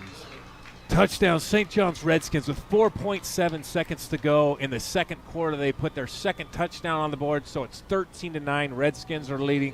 They're going to bring out their field goal kicker, Gage Trickey, and they're going to try to get it up to 14, which would give them a 5-point lead right here. Dion Perry, who made that amazing catch down the sidelines, the holder. You got James Thomas on the outside to stop anybody coming in from speed on the corner. Same thing with number 40 with Afton Cox. Afton Cox made that amazing touchdown-saving tackle down here, which ended up resulting in no points. He's on the outside, plays opposite of James Thomas. Here they go for the 5-point lead right here. Gage Trickey's back. The hole's good. Gage Trickey, what a just a great kick right there. Gage Trickey's got a nice leg. I hate to say it, but you haven't always seen good kicking out of St. Johns over the years, whether it's extra points or field goals, and Gage Trickey is doing a great job tonight. He's a 5'8", 140-pound senior. He does a great job out there kicking for the Redskins, so huge props to Gage Trickey tonight. So 4.7 seconds to go. Scottsdale has played a great game. The Redskins have played a great game. Last time you saw number 10 bring that thing up the sideline in a hurry, so the Redskins are going to have to play better coverage than what they had. We're going to have to hold this down right here. You may see a squib kick right here. Just a little squib kick up the middle is probably what you're going to see from the Redskins right now. Just trying to get it to somebody that's not a return man.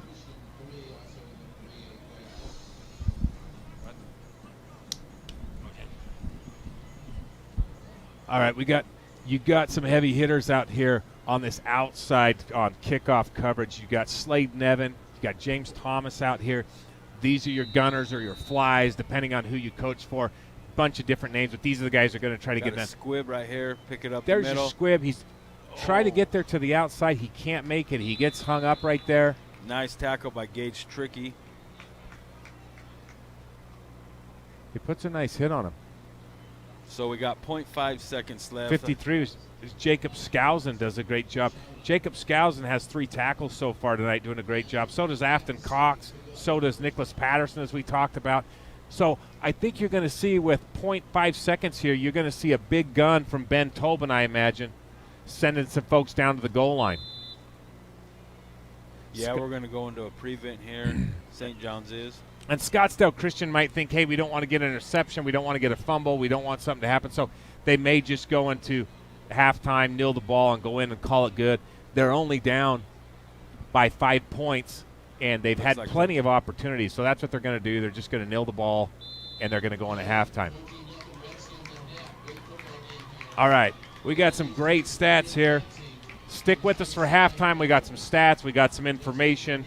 We're going to be talking about some great football players for the St. Johns Redskins. I want to talk about our sponsors and thank a bunch of people for getting the Redskins here.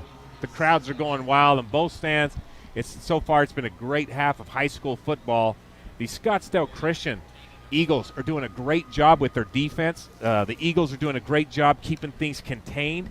You've seen a lot of good coaching from Scottsdale Christian with their defensive backs, their linebackers, and their line is doing a great job. St. John's has a super experienced, big, heavy, thick physical line, and Scottsdale's doing a good job staying with them and hanging with them inside the box and not getting completely blown out. So big congratulations to Scottsdale Christian on the first half. The Redskins on the other hand, have had some great plays, some exciting plays. They've had a couple near fumbles and misses and whatnot. They've had some dropped passes early on from their receivers, but they're doing a great job as well, controlling the line of scrimmage. Ira Tolis is just running like a full-grown man downhill. He won't stop. He's got blocks from James Thomas. The Redskin line are really, really putting it down. That big, physical, powerful line is just keeping everything pushed to the outside. So we're going to start halftime here. We've got 15 minutes till the teams come back out on the field. Let me talk real quickly about some rushing stats that we have right now. Ira Tolis, these are unofficial stats, has 110 yards rushing so far in the half. And you got to think, if he had got that 81-yard touchdown, not called back on a hold, he's got a lot more yards than that. But Ira Tolis, number 28, has got 110 yards. And then, of course, Kel Stewart, he's got 12 yards. He's had some little rushes here and there because he's getting pressured. And then, of course, your touchdowns are coming from we get down on the one, and it's a quarterback sneak. Quarterback sneak, right? Touchdown.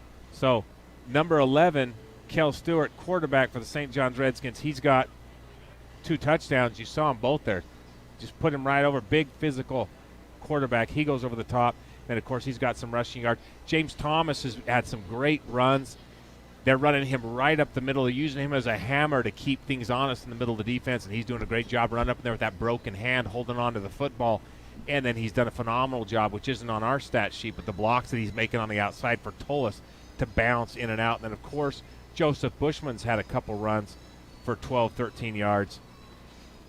Receiving, you've got we had, like I said, some dropped passes, James, but we've had some good receptions. Deion Perry had that great catch down there for 35 or so yards all the way down the sideline, and he held on to it. Absolutely. That was a great reception because the cornerback actually had good protection on him, and Deion just went up and grabbed that ball and did a great job holding it when he hit the ground.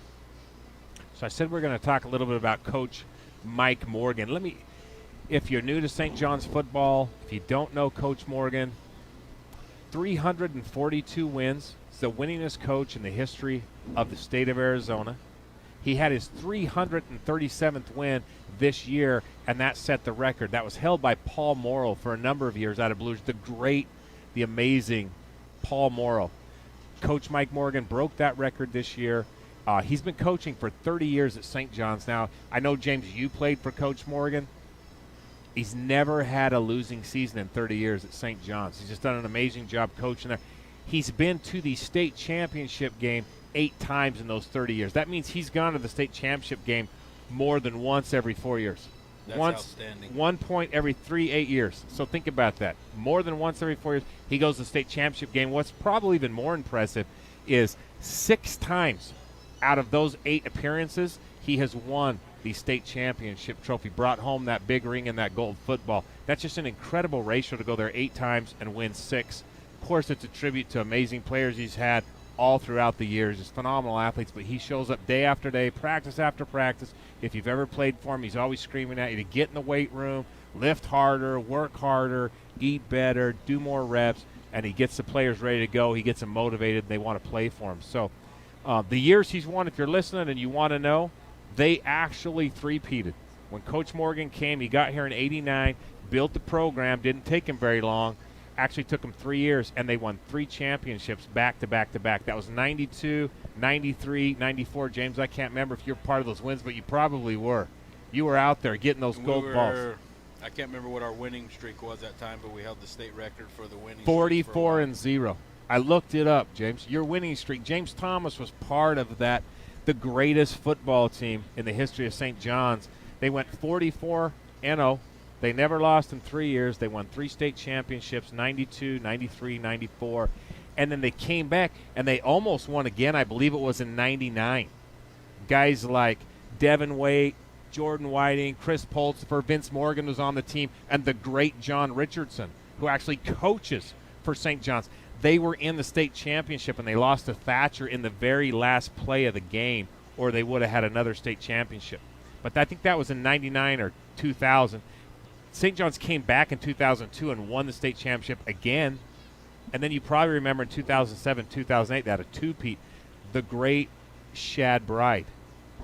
The running horse. The the running horse, the thoroughbred, the American Pharaoh of St. John's football, man. That guy was winning Triple Crowns. He was running people over like they were made out of styrofoam and shaving cream. You remember that amazing run he had? I think it was in overtime down in U of A Stadium. Absolutely. Were we playing Arizona Lutheran? I think so. And they bet everything. We're going for 2. We're not going to kick a field goal. We're going to go for 2. Arizona Lutheran scored and kicked the field goal. We had scored, and if we kick the field goal, it's tied. If we get the 2-point conversion, we win. If we don't, we lose.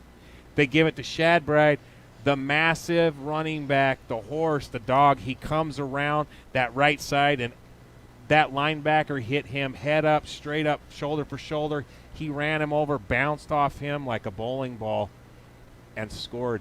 And St. John's took their 6th state championship under the Mike Morgan era. So amazing players, amazing coach. Can't say enough good things about Mike Morgan. He's literally spent tens of thousands of hours coaching football, shaping young men, screaming at people, getting mad. Coach, we love you. Can't say enough good things about you. So that's a tribute to Mike Morgan. I don't know if he'll be back next year. He said he's not coming back for the last 30 years. Absolutely. First year he showed up, 1989. I was in high school, and he said, man, it's my only year. I'm done coaching. This is it. Here we are 30 years later calling this game. So, Coach, it's hard to take you serious when you say you're not going to show up and you're not coming back next year. But if you don't, I hope that tribute was enough for you. Appreciate everything you've done for the program. The field has got to be named after Mike Morgan. I don't know if it has to be when he retires, if we can do it when he's still coaching. I don't know what it is. But the field, the stadium, all that has to be named after Coach Mike Morgan. You know, I'm going to veer off football for 30 seconds. St. John's has had the greatest basketball coach in the history of Arizona.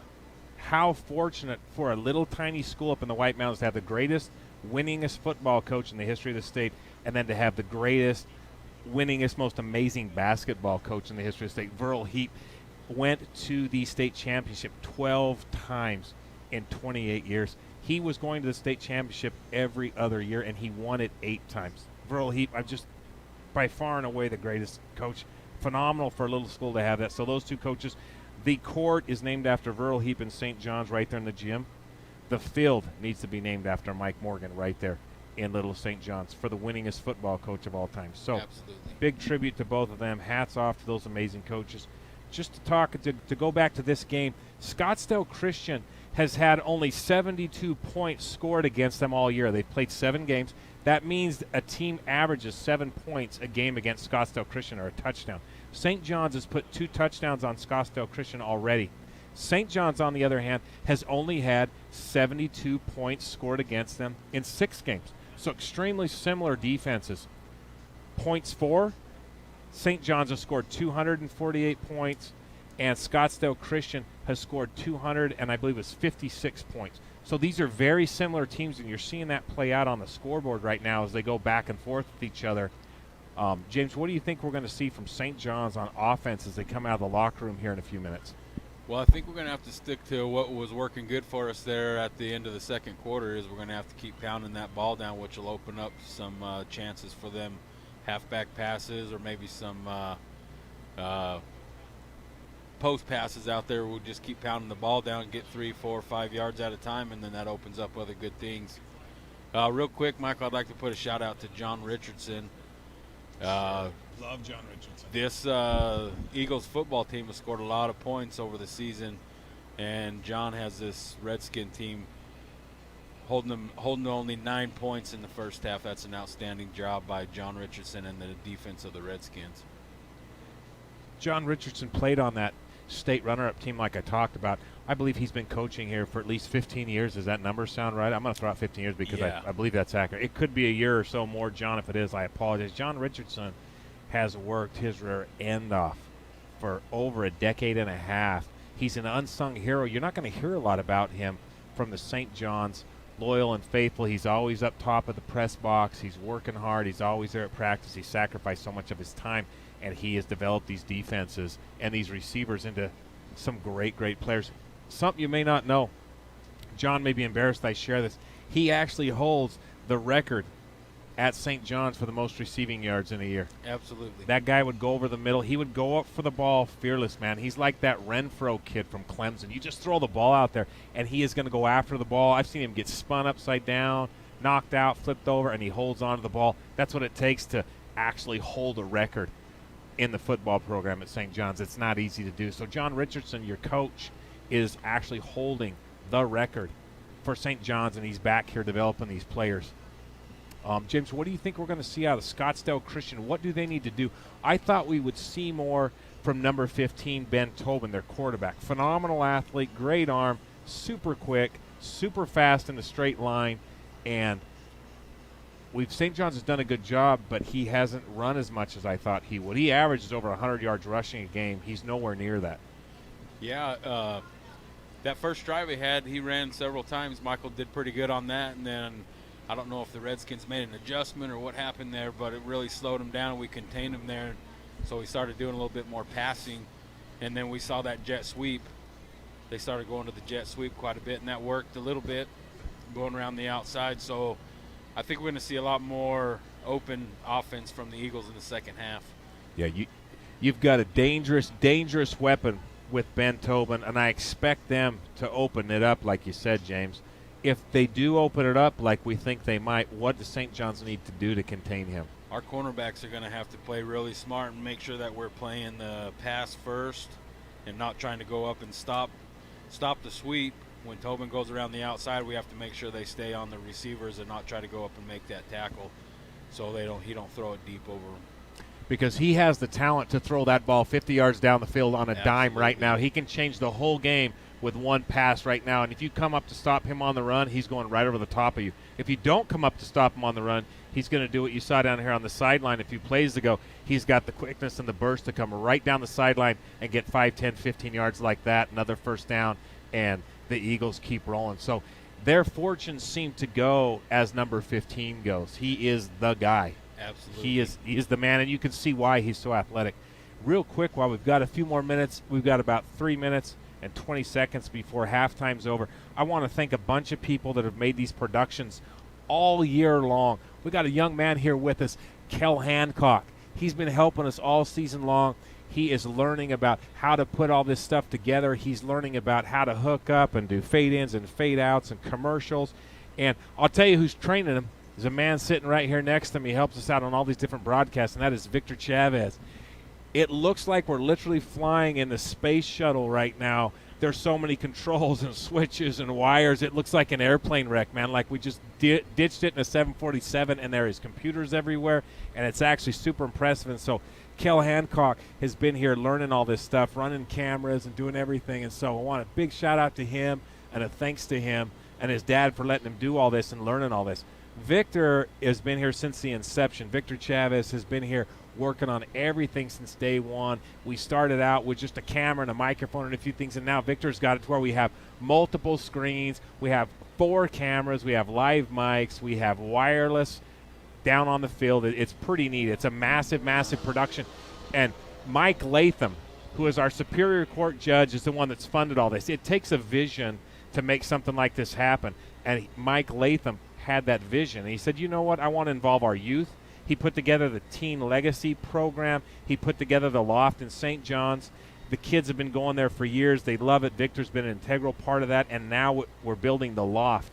He has had the vision with Paul Hancock, who's the director of probation. They've worked with Victor, and these guys are building the Lodge now up in Round Valley. Another amazing youth center. If you haven't seen it, it's kind of right there by the Round Valley High School. It's super neat building that they're putting together.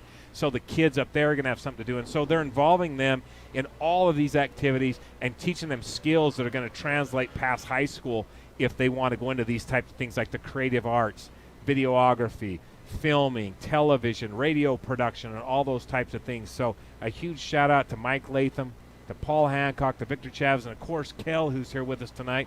We've had various kids over the years. Kel is by far the youngest out here. As St. John's takes the field, James Thomas leads them out with his broken hand, and they're ready to go. Scottsdale's going to be coming out here in just a second.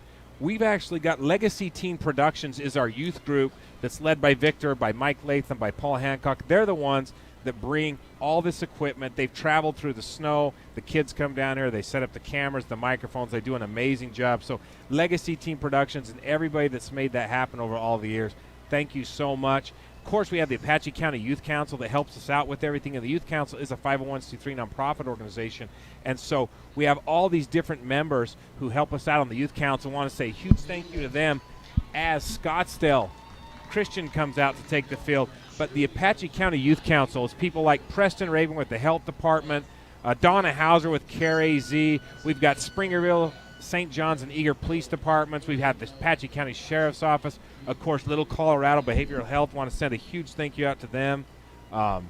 Christy Arona with DCS. She's always been a great help to us. Mike Caldwell with NPC. Of course, Judge Latham, as we talked about. And then we've had some great people who've helped us out with substance abuse and grants through the governor's office. People like Toby Overson, Amber Baca, Shannon Latham's been a great part, and Raylene Rabin recently has really been a big part of helping us out with all these grants and everything.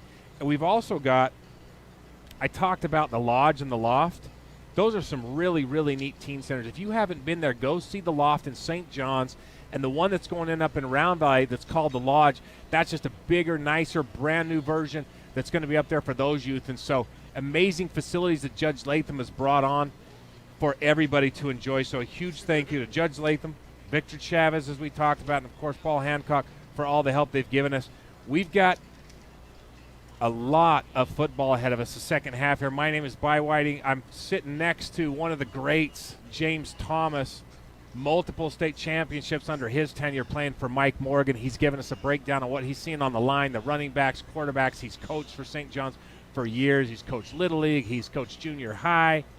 He just coached it all. So glad to have him down here. Everybody that made it down here came through the snow, all that snow in St. John's. We've got statisticians down here. Dayton Waite's actually helping me out, doing a great job keeping stats, tackles, passing yards. He's the one that we're getting all the stats from. And Judge Mike Latham, is actually here at this St. John's football game. He is running a camera and providing all of the shots you're seeing right now. He's got the scoreboard camera going. He's got the mobile camera out on the left side. He's actually shooting from up top of the press box. So if you're enjoying this game, a huge thanks to Judge Mike Latham for getting all this equipment and putting it all together. So the teams have taken the field. It's cooled down a little bit. Got a little bit cooler. We got about a minute to go before time runs out. The Redskins are up by 5, and James Thomas has just sat down. He's ready to give us the breakdown of what each team needs to do to win for this second half, offense and defense, James. Well, we're going to need some more of the Redskins, what they did there in the end of the second quarter. We're going to have to move the football with the run, which opens up that pass for us. Our defense is going to have to stay strong. We're going to have to contain the quarterback for the Eagles for sure, because if we let him loose, he's capable of many big plays and points. So the Scottsdale Christian's going to have to open it up a little bit, get that quarterback loosened outside the pocket. And then actually the Eagles defense has had a very solid game. We just had a few big plays and got us down there at the end of that second quarter for us to make that second touchdown for the game. We're going to try to get you some scores in case. We're going to try to get you some scores in case you're not up to speed or you don't got internet connection. We just got like 6 or so inches dumped on St. John's, so we may have lost our internet. You know, we're still running off AOL dial-up, so if the phone lines went down up there, you may not have internet. So hopefully you're getting this game somewhere else. You're listening to it on the radio, but we'll start working on getting you some scores here in just a second and letting you know how these other teams are doing. We've got a lot of 2A. There's the quarterfinals in 2A right now, and I'll tell you who's playing tonight. Parker plays Arizona Lutheran. Of course, St. John's is here against Scottsdale Christian, and then you have Santa Cruz Valley against Scottsdale Prep. The other game was Morenci versus Benson. Morenci forfeited. We don't know if it's due to COVID or why, but anyways, Benson took the automatic win there, so Benson's going to be in the semifinals as the number 1 seed. It's anybody's game right here tonight between the Scottsdale Christian Eagles and the St. John's Redskins. No predictions on who's going to win this one because they're both playing excellent ball. They have great coaches. These are good athletes on both teams, so we're going to see who's going to be able to get it done. You know, we talked about some coaching, James, during halftime. We probably didn't have many people listening, but the shout-out that I want to give is to Coach Mike Morgan, the winningest coach in the history of the state of Arizona, 342 wins by our calculation tonight, and the great Joe Garcia Absolutely. Coach G, as he's known to his players, man. That's a rough guy. He's a tough guy, but his heart is as big as he is. He doesn't want you to know that, but he loves his players, and he's the reason, and Mike Morgan, that we were able to win so many games. And that is amazing right there. That is an amazing onside kick, probably called by Coach Mike Morgan. I cannot see who got that ball. I think it was Tolis. I think it was number 28. Do it all, Mr. Ira Tolis, but I want to make sure. I think it was. It was kicked by Gage Tricky. That's got to start with Gage Tricky, number 32. A beautiful onside kick by Gage Tricky. A great call by Coach Mike Morgan. And, of course, Mr. Do It All, Ira Tolis, I believe, was the one that recovered that. So St. John's is actually going to start on their own Scottsdale's 35-yard line. They got 35 yards to go for another touchdown. They come out banging here, so Scottsdale's going to want to get a big stop right here. Tolis bounces. Number 3, number 4, and finally number 5 comes back and gets him. I don't know how that kid can run that hard that long, James. I don't know how James Thomas can block for him like that with a broken hand. They are having a great night. Good combo there, Michael. And, again, the offensive line that has a nice hole again there. That offensive line just ties people up, and it's like being stuck to a pole. And, Michael, just going back to Coach Garcia, these linemen here, this is Coach G's first year not coaching for St. John's, and all these linemen here were coached by Coach G, and that's what I attribute their greatness to for tonight and this year. I want to talk about this line in a second. That's a nice throw right there. Man, that's a nice throw. Nice and that's throw. A great catch right there by number 15 for the Redskins. Joseph Bushman, sure-handed, comes up with the ball. Great catch. Tough kid, too. Hit very hard by the Eagles. Coach Joe Garcia, Coach G, coached for 30 years with the St. John's Redskins. Most people know this. He played linebacker at The Ohio State. Absolutely. Can you believe that? That's how tough Coach G is. And those linemen out there play just like Coach G. They just want to hurt you. Yeah, this is a leftover. They just from want to where he run you left over. us. And they're doing a great job. Nice hole there again for Tolis. Up the middle.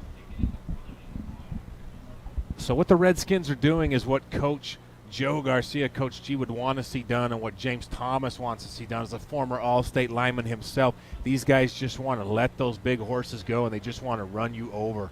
5 yards, 7 yards, 3 yards, 8 yards. They just want to run you over. Well, the Eagles got the whole defense stacked inside the box here. So they got everybody's inside the box. The ball comes out to James Thomas. He bounces it to the outside, broken hand, sticks his head in there.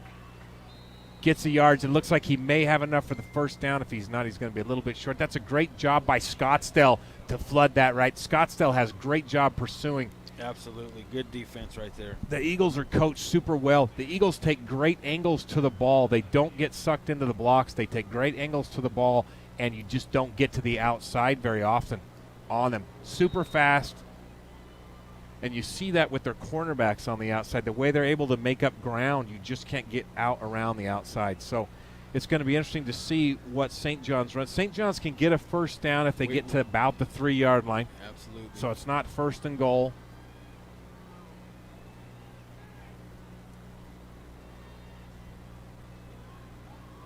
That's going to be an interception unless it hit the ground. Let's see what happens here. Great play by the Eagles. It is an interception. By Jake Brugman. Number 1 comes through again for the Eagles. He's been making big plays all game. He's had great kicks. He's doing a great job out there. He comes up with the interception. Kel Stewart dropped back to throw. His receiver was right there, and I think he thought he was going to do a button hook or just turn right on the ball and separate. He turned, but then he went to the left.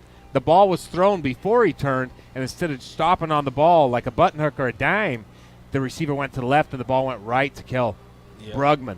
So great play right there. That's a huge change of momentum. You get the onside kick. You're on the 5-yard line. Looks like you may score in a massive change right there. So Scottsdale Christian is 95 yards from taking the lead if they can score right here, and they split everybody out. One back in there for the pistol. It's the RPO. He gives it to him. Great blocking by the receivers. Nice run to the outside. Looks like he got out to about the 20. So if you go back and watch it again on tape, it's a well-designed play. He gives him the RPO. He fakes like he's going to come through the 4, the 6 hole. Everybody sucks in, and the receivers make a wall. It's almost like a punt return. There's 3 receivers. They set up a wall, and he comes right down that wall, picks up 15 yards. Yeah, runs the trips over here. Nice design play right there by Scottsdale Christian to get 15 yards and free him up. So let's see what Ben Tobin's going to do right here. Like to see a lot more out of him. That's a good pass out into space right there.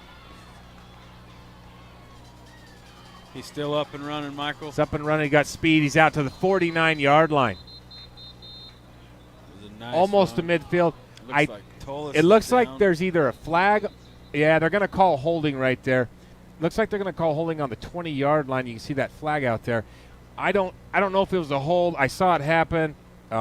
That's up to the officials. It looks like he was just trying to stay out to the side of him, but called the hold. So you hate to see a great play like that get called back. We do have an injured player out here for the Redskins.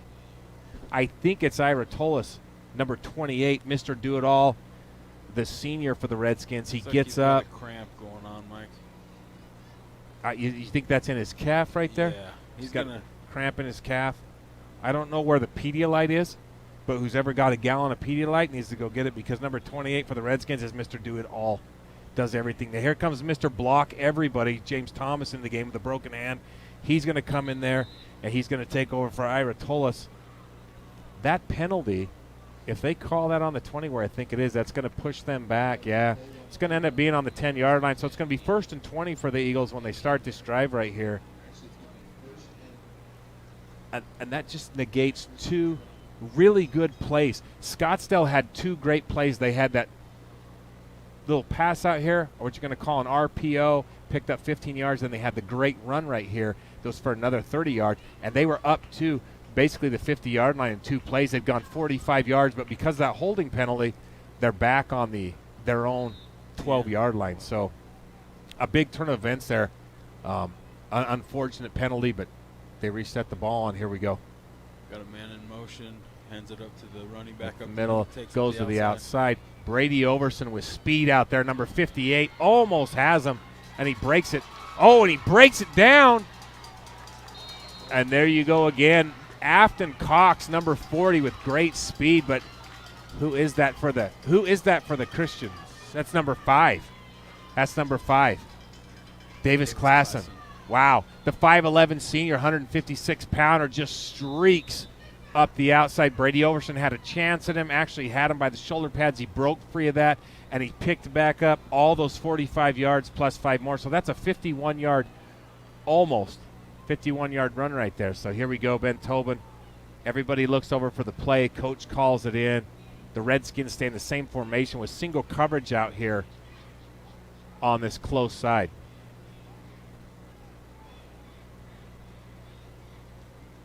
And I don't see a play clock, but it looks like they're going to be okay. The ball gets, here he comes up the middle. Holds on to it. Good run. Doesn't get a lot of yards, but he holds on to the ball. It's a good run. Good hit stop in there by Gavin Harris and number 53, Jacob Skousen. Jacob Skousen, Gavin Harris do a great job, because that is a dangerous, dangerous player right there if you're the Redskins. Very, very good at what he does. So they contain him. 2nd and 8 right here.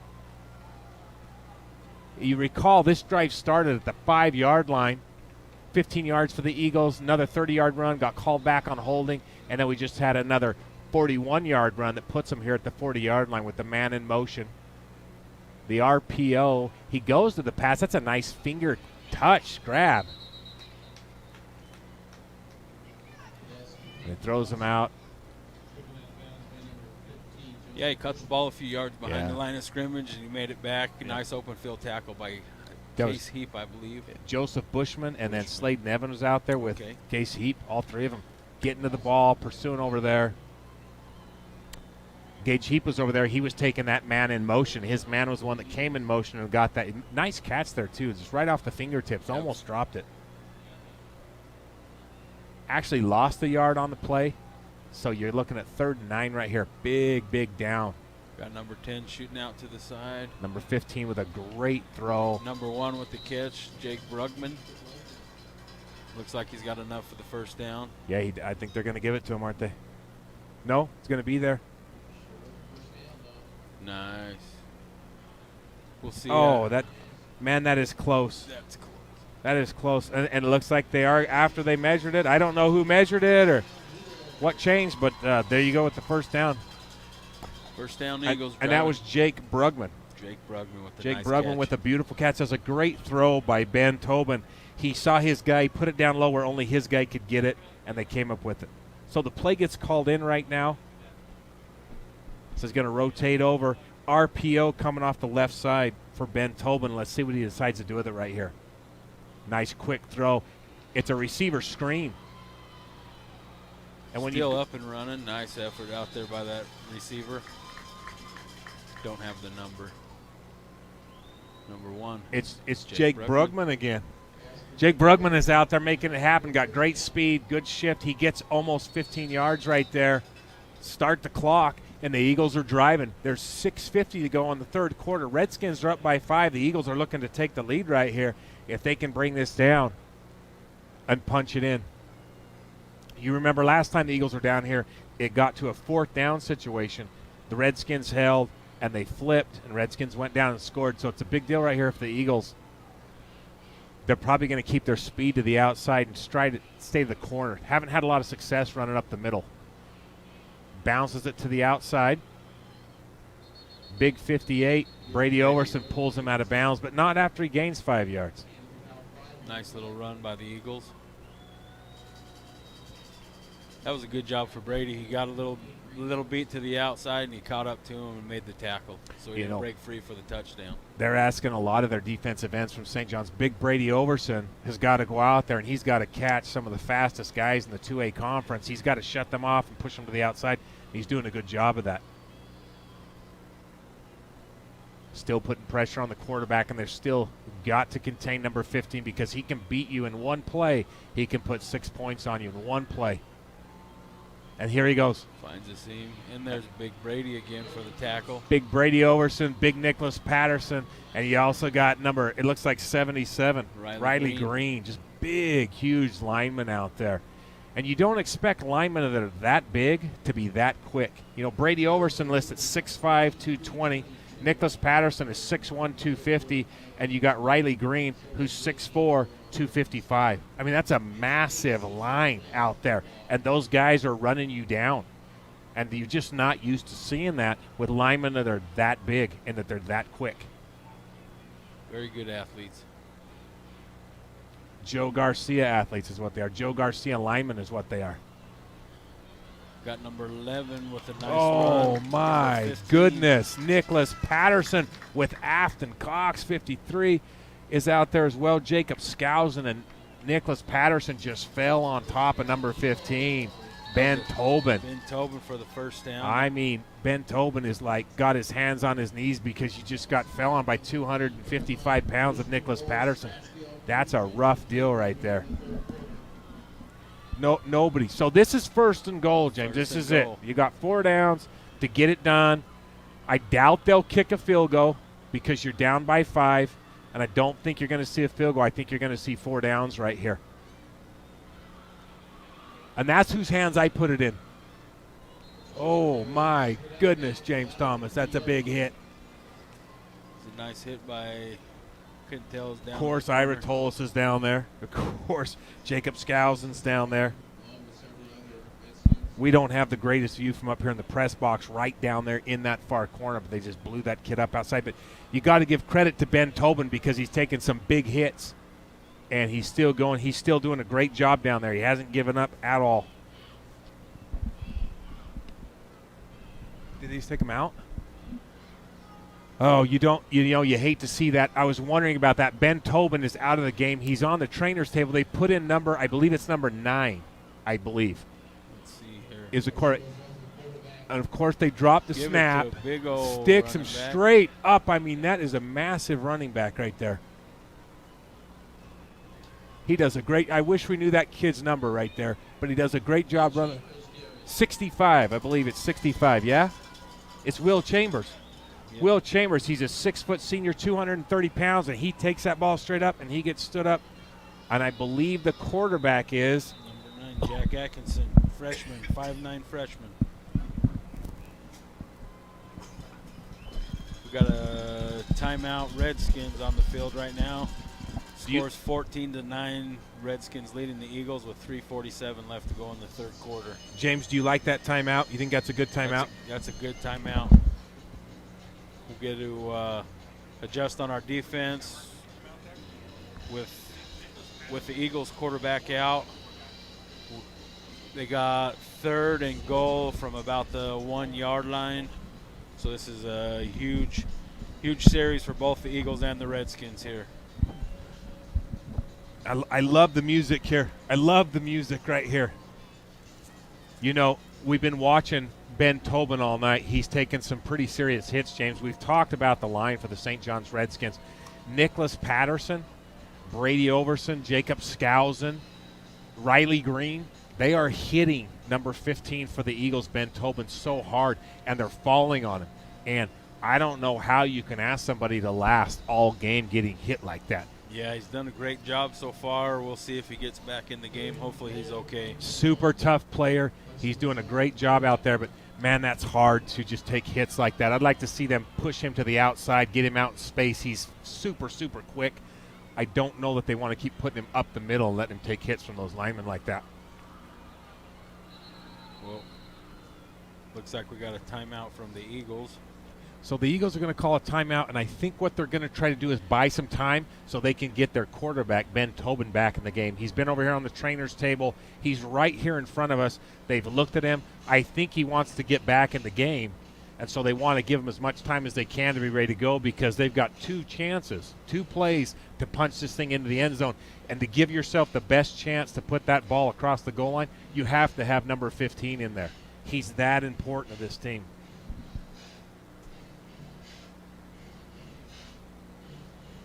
So if I'm the Redskins, I'm looking at a misdirection play or a rolling play where they throw back to the tight end over the middle, like a tight end drag across the middle, some type of misdirection play. You're playing with young kids right here. They're super excited. They're super motivated. They're going to come up on the ball. They're going to commit early. And don't be surprised if you see a misdirection play, whether it's a reverse or a tight end drag over the middle or something like that right here. That's what the Redskins are going to have to look for. Yeah, we're going to have to play stay-at-home football. Everybody do your job here.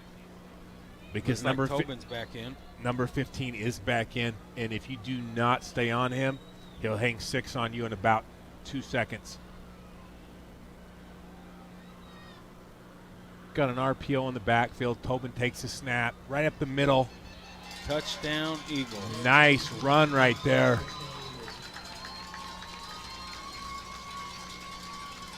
Nice run. Straight up the middle, and he just bounced it to the right-hand side and slid off.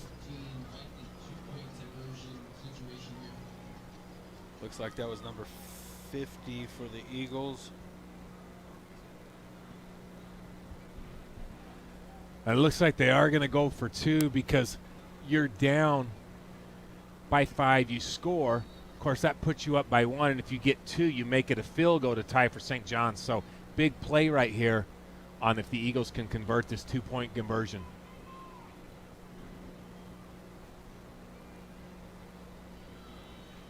Nice tackle in there by James Thomas. Took his legs out. Oh, James Thomas goes in there with the broken hand and just takes his legs out up underneath him. Nice tackle. Good stand. That's huge for the Redskins. The Eagles are leading 15-14 with 3:43 left to go in the third quarter. So it's a tight game. You can't let him score. James Thomas bursts through the middle, takes his legs out from under him, puts him on his back. The Eagles are up by 1, and so that field goal that the Eagles scored early on is a big deal. Coming out to be a big deal right now. The Redskins went with an onside kick to start the second half, got the ball, as you remembered, and drove down to the 5-yard line, and that's where that interception happened with a little miscommunication right there. And because of that miscommunication and that interception, the Eagles came back down, overcoming 2 big penalties, scored a touchdown. Scored a touchdown. So let's see if the Eagles are going to do an onside kick, if they're going to kick it away, what's going to happen right here.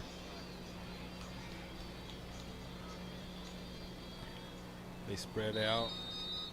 You got 5 guys up front, 2 behind them, so you got 7 guys within 5 yards of the ball. Everyone's going to scoot up just a little bit here because no one's real sure if it's going to be an onside or not. So kicks it all the way away. kick by Deion Perry comes down the wedge line. Nice Squirts cut through. up. Nice cut by Deion Perry. And Deion Perry takes out to the 37-yard line. Nice run back by Deion Perry. Let me give you some tackles here. We're going into Scottsdale being on defense, but we've got some more stats for you. Just real quick, Afton Cox. He's got at least 4 tackles. Gage Heap's got 4 tackles. Number 53, Jacob Skousen. He's got at least 5 tackles. So playing both ways, these guys are doing a great job offensively and defensively as Scottsdale gets set up right now. To see, there it is to James Thomas up the middle, and James Thomas with a burst of speed reels one off right up the middle and breaks it for 11 yards with a broken hand, holds on. So you're going to get a first down, take St. John's out to the 48-yard line.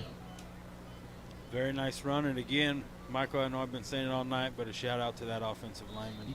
You'll never win a game without a good offensive line. You'll never win championships without a line. You never win anything without a line. Here we come up, another 1st and 10 from the St. John's on their own 48-yard line. So we have a perfect view right here of the line. If you watch, the line just pushes ahead for 4 or 5 yards on every play. Looks like right there, Michael, if Tolis would have followed through that hole on this left side instead of cutting back, he would have possibly had a longer run, but he still gets 5 yards on his effort. Yep. You've heard it before, James. You probably got sick of hearing. You probably had nightmares about it. Low dog always wins. Yes, sir. You probably wake up at night sweating, trying to get down and get low, man, because low dog always wins. Coach G would say that to the point where you just had nightmares about it. But St. John's is getting low, and they're just pushing off the line, and that's why you're seeing runs like that go for 5, 6, 7 yards. This is great. This is great offensive football right here. 5 yards and a cloud of dust. Scottsdale brings everybody. You got a full-on blitz. It's man-man coverage. It's over the top to 15. Nice pass and that's to Bushman. An incredible catch by Joseph Bushman, James Thomas. That was an outstanding catch by Bushman. You got to give credit to the offensive line.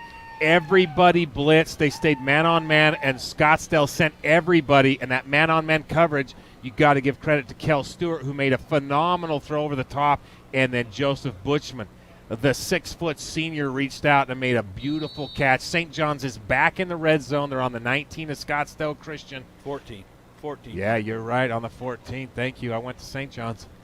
So on the 14, they got 14 yards to go to take the lead. They're down by 1. Ira Toles, look at that block by Nicholas Patterson. Go back and watch that on the tape if you get a chance, if you want to see how to block somebody. Nicholas Patterson. This guy thought he got through and shot the line, and Nicholas Patterson just put that big old bench press on him and bench pressed him to the ground, bless his heart. But it's a gain for not a whole lot. Scottsdale is doing a great job up front with consistent pressure. They're bringing good blitz packages. They're rotating. They're stunting well off the edge, and Scottsdale's doing a good job of those stunts and confusing the linemen. I don't know if it was a design quarterback draw. That's a great play out there by number 11 to be there on 15. Nice defensive play. Ball goes out of bounds, and now you're already at 3rd down. I don't know if St. John's will kick a field goal right here. You kick a field goal, you go up by 2 with your 3rd down. And so is it 4-down territory? I don't know. We'll have to see what the winningest coach in the history of the state of Arizona does. There's 1:21 to go in the 3rd period. If St. John's does not score or get a first down right here, they've got a decision to make on whether they want to kick the field goal or not. If they don't kick the field goal and if they go for it, they're still losing by 1, but the ball's deep in Scottsdale territory. And so Scottsdale brings everybody up. Most everybody's at the line. There goes Ira Tolis through. He's got 3 guys on him. James Thomas is there with him blocking. I'll tell you that Eagles defense is very, very tough down in the red Eagles zone, defense Michael. does a great job of pursuing the ball. If you see players take good angles to the ball, that's good coaching.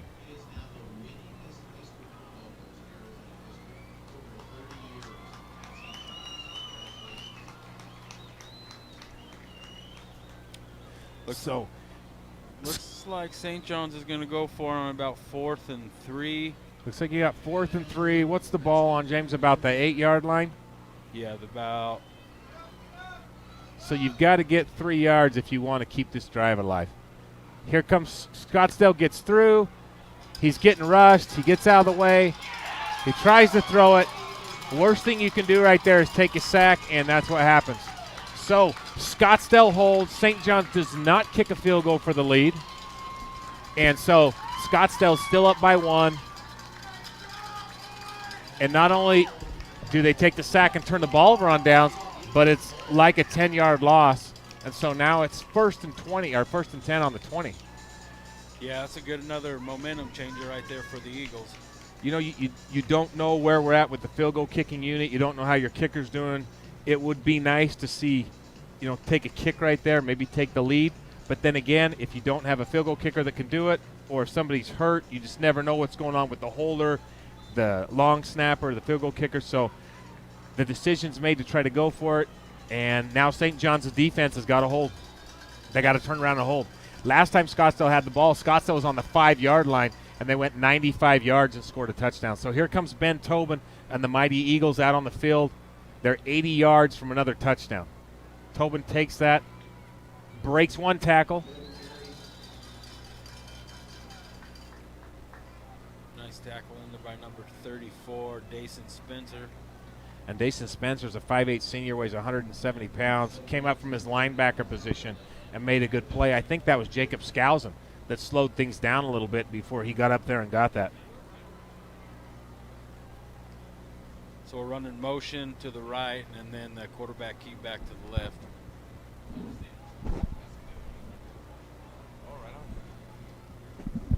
Here we go, 2nd down and about 4. Ben Tobin on the jet sweep, gives it out. Ira Tolis tries to get out there on the speed. That's great speed right there, and he just gets knocked out of bounds. Super hard. Number 10. Number 10 has got the speed. He's putting it on him. Bowden Davidson. He's had some nice runs tonight. They give him that jet sweep, and if you take the wrong angle on him, you're going to see what happens right there. He's going to get out around you, and he's going to pick up 10, 15 yards. You've got to take an outside angle on him and make him come back to the middle of the field. But when you have players that are that fast, if you're not used to that type of speed, you take the wrong angle because you haven't seen that speed before. You think you can get to where they're going to be, and they're a step ahead of you. Yeah, you can see Tolis is super fast right there, and he outrounded him, took the wrong angle, and outrounded around the outside. Back, quarterback keeps. Gets it, breaks a tackle, breaks another one. Gets Nice pulled job down by by Nicholas Patterson. So Nicholas Patterson with another sack. Big Nicholas Patterson has 3 sacks, I'm being told by our stats man. So the 4th quarter comes around. It's going to be 2nd and about 12 for Scottsdale Christian when we restart the 4th quarter. Scottsdale Christian's up by 1 point.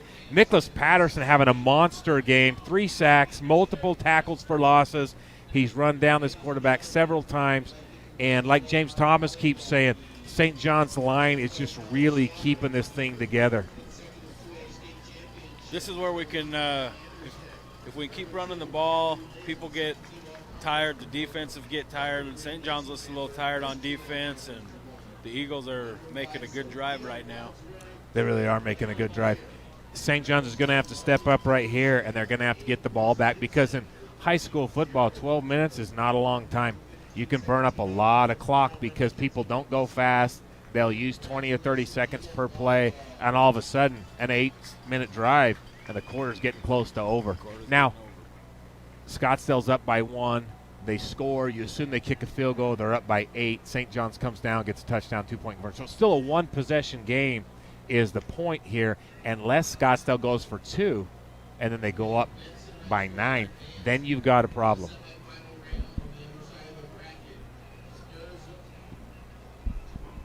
So these teams are as close as we thought they were going to be. They both have 72 points scored against them on the season. They've both scored about 250 points on the season.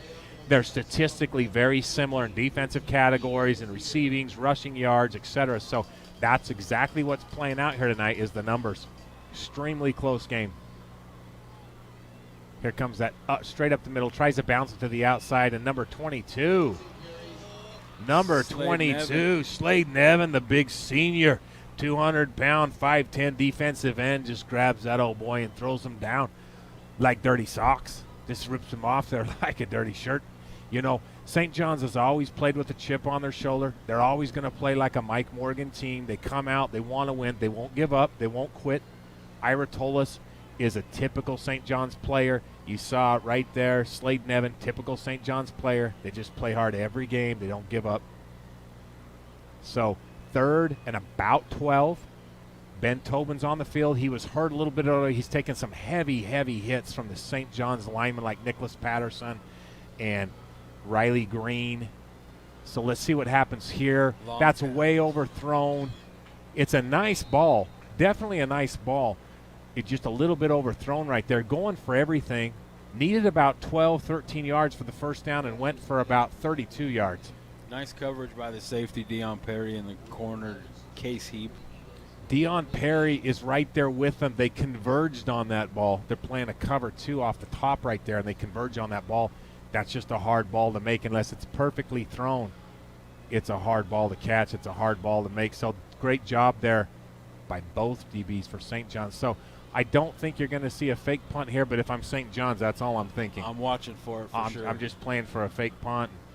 I'm going to let number 22, Slade Nevin, do what he can do back there, but that's it. Over his head. Here comes Brady Overson, number 58, bro. He falls on the ball. He is down. That's going to be and St. he's John's down ball right on there. The 6. He didn't even try to pick up the ball and kick it. He didn't try to pick up the ball and run. He fell right on the ball. Once you handle the ball and you fall down, then you're ruled down because right there. This is not like the NFL. You do not have to be down. You have to have contact in the NFL. That's not the way it is in high school. Once you fall down with the ball and touch your knee, foot, hand, anything, you're down. So what an amazing turn of events as the ball went 5 yards over his head. It wasn't even close. The punter never had a chance. And then he didn't pick it up or try to kick it. He just fell on the ball. Now it's 1st and goal, and it's about on the 7-yard line of the Eagles. So St. John's with a very fortuitous break right here as a big number 11, Kel Stewart under center, gives it to Mr. Ira Tolis, who bounces it to the outside. It looks like we got a flag down, Michael. I think we're going to have offsides or holding. If it's offsides on St. John's, it's 5 yards. If it's holding on St. John's, it's 10 yards. And it's 1st and goal. It's holding. So no matter what, you cannot get a first down here. So now you go from 1st and goal at the 7, you go to about 1st and goal, and you're about at the 17, which makes it a lot harder. It's 4-down territory. And the Eagles have been very, very tough down in the red zone. Very tough in the red zone. Their defense is stiffened amazingly. And St. John's did not kick a field goal last time. So you got to assume St. John's is not going to kick a field goal this time. So you got 4 downs to go 17 yards is basically where they're at. And we really do have a great field goal kicker in Gage Trickey. So we could go for a field goal. Here it comes straight up the middle. Ira Tolis rolling, slithering, and he gets to about the 11-yard line. So he picks up about 6 yards, which is a great play. Time is not a factor right now. There's about 10 minutes and 35 seconds to go. So time is not a factor. You've got 3 plays. You've got to go about 11 yards. The last time they threw a pass, James, they were on inside the 10-yard line. They threw a pass, and the Eagles got an interception. So you got to think the coaches are a little bit leery about calling a pass again unless they're going to isolate a receiver on one of the far outsides. And you're going to throw to the corner where only your guy gets it or nobody gets it. Other than that, I don't think you're going to see a pass over the middle like that anymore. They give it to big James Thomas with a broken hand.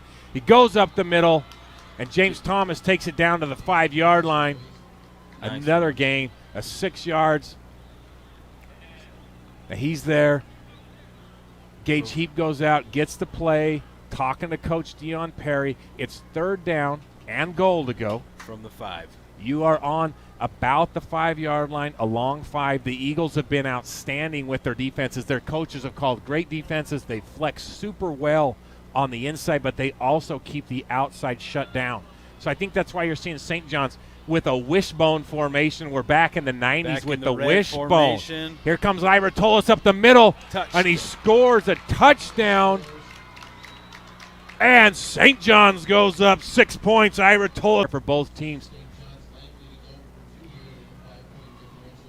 The Eagles have done a great job up front. They've done a great job in the corner. You're going to see St. John's. They're going to come out here and load this thing up in a power I like the old Iowa used to do. And you got to look for a hole right here. They've got a hat on a hat at the line. Ira Tolis goes in, and Ira Tolis walks in standing up behind James Thomas with a big block right there. That was a very, very big turn of events for the Redskins. That Wow. punt snap, Wow. we get the ball back on the 5-yard line, had a holding penalty, and then we march it in from the 17. And that is why Mike Morgan's one of the winningest coaches, and now the winningest coach ever in history, because his teams don't quit. It looks like you're down, you're losing by a point, you hold them, and all of a sudden the ball goes over the punter's head, and next thing you know, you got first and goal from the 6. We're back in the game. And you're back in the game. So now you're up by 7, and you got Ira Tolis right now, 142 yards rushing for Ira Tolis. He just scored a touchdown. He just scored a 2-point conversion, and you got to go back. If you have ever been a lineman, you got to appreciate what St. Johns' line is doing right now as they continue to just impose their will, to use that cliche. They just impose their will on there. And you've got, well, number 9, James Thomas, he's got 31 yards, and he's probably got 31 blocks out there tonight. He's just running people over on the blocking end. So St. John's comes out to kick. The last time they kicked an onside kick, they were up, if you recall, 14-9, up by 5 points. They go onside and they get the ball back. I'm guessing you don't see that right here. I'm sure the Eagles will be waiting for it. But right never here. underestimate Coach Morgan. My guess is you're going to maybe see a squib kick down the field. There you go. Because you do not want, and that's a great job by number 11 to pick that ball up right there. When you squib kick it like that, you don't want it that short. You want to squib kick that thing hard and fast down to the 20 or so. That was more like an onside kick. But anyways, that gives the Eagles an amazing field position at the 45. They've only got to go 55 yards to get that touchdown that they're looking at. They're down. It's 22-15, and there's plenty of time on the clock with 9:15 to go. The Eagles have possibly the best quarterback in 2A football right now. Ben Tobin, number 15, comes out. He's going to be back there in that RPO run-pass option, and you're going to see him earn that reputation right now if he can bring the Eagles down here and score this touchdown with his arm, with his legs. Watch the jet sweep as it comes at you right now. They don't go with the jet sweep. He gives it on the RPO, the outside, and my Redskins goodness, are all over that. look at Afton Afton Cox. Big Afton Cox, number 40, comes out there, 5'11 junior, 180 pounds, playing like he's 220, and just grabs the running back and throws him down. About a 9-yard loss. Looks like we got a 9-10 yard loss right there. They're not going to give him forward progress. They're actually give him where he went out. Now, what will happen is when you're a young team and you get emotional like this, you're high school kids, you're up, you're emotional, you got to be very careful not to over-pursue, not to get burned on the reverse, the misdirection play, screen to the opposite side, that type of thing, because these skill players for Scottsdale Christian are so fast, they're so good. In one play, they can hang 6 points on you like that, so you've got to stay home. You have to play your responsibilities or you're going to get in trouble. And there is Brady Overson. Oh, my word, big Brady Overson playing like he's down in the paint. That's an all-state basketball player right there playing down in the paint, and he comes up with the interception. That'd make Dayton Waite proud. Big old basketball player jumping up and picking off that pass right there. I thought he may go all the way, James. That looked like James Thomas back there in that state semifinals game when he was doing the same thing. So all of a sudden, a massive turn of events. You got a punt that goes completely muffed to the 6-yard line. Brady Overson makes a phenomenal play and picks the ball off. And St. John's is 34 yards away from another touchdown with 8 minutes and 20 seconds to go. Ira Tolis, Another run. Mr. Do-It-All. I've never seen a back as small as Ira Tolis get hit. He never goes backwards. All he does is fall forward. Every time he gets hit, he falls forward. It's the craziest thing. He runs downhill, and it looks like he weighs 160 pounds. Just gets hit and bounces and slides and rotates and falls. And before it's over, you hit him in the backfield of the line of scrimmage, and you look up, you think you got him, and there's 4 yards on you. Yeah. It's a very, very tribute to the line, of course, but to him being able to run like that. His yards after contact, I don't know, they've got to be, at least 50% of his yards have to be after contact. So now the Redskins go to the wishbone, the big power wishbone that won them multiple state championships. James Thomas up the middle. Hard run right there by James Thomas, falling behind Ira Tolis in number 22. Slade Nevin as they go up there. He picks up another 3 or 4 yards, and now it's 3rd and 4 or a long 3 for the Redskins. Scottsdale doing a great job. Scottsdale has been on the field on defense, taking run after run, and their players are holding up amazingly well. Their players are pushing back. They're taking great angles, and their players are making phenomenal pursuits, especially on the outside. So we're in spread here. Looks like Tolis is out of the game right now. And that's a great play right there. Great defensive play. That's number 63, isn't it? That's Connor Troxel, number 63. He's a 210-pound senior for the Eagles. He stands 5'10", and he shot that gap like a monster and took that big quarterback down. That actually was a couple-yard loss right there for the Redskins. So now it's 4th down, and they're trying to figure out what to do. I don't know that they can kick a field goal and go up and make it a 2-score game, and so they've got to go for it right here. So you're looking at roughly 4th and 4, and the Redskins are going to dial something up right here. I don't know if you call a timeout right here or not. It's a very critical play. You got players trying to figure out where they're going to be. Number 15's in the backfield. Everybody's taking signals. Oh, that's a nice block by 55. My goodness. That's a nice block. Stop by the Eagles. You know what you'd like to see, James, on 3rd or 4th down right there is a misdirection play. Everybody's over pursuing. The defense is completely over pursuing to come to the ball. A reverse, a little screen out there. Or you take your tight end, you have him block 1,000, 2,000, and then he just flares out to the sideline. No one's there, and you just dump it back over the top to him. But, you know, that's a dangerous thing to do. It's a dangerous way to get the ball picked off. You're up by 7, so you got to go back and put that in the hands of your defense. That's a massive bullet that's dodged by Scottsdale Christian. They just had a defensive end pick the ball off in their own territory. They're back out on the field. They only lost about 15 yards and about 2 minutes off the clock, and they're ready to go again. So big bullet dodged by Scottsdale Christian right there. No points for the Redskins on that. That's a nice cut. Look at that juke right there. Look at that juke. Look at him use his blockers. That was a great run by number 10, Bowden Davidson. Nice. You see him use his blockers, Absolutely. Dance back and forth in and out of his blockers, and just pick up 4, 5, 6 extra yards every time. Great run. That's why Scottsdale Christian's undefeated. They're 7-0. They have great skill players, and they're super, super fast.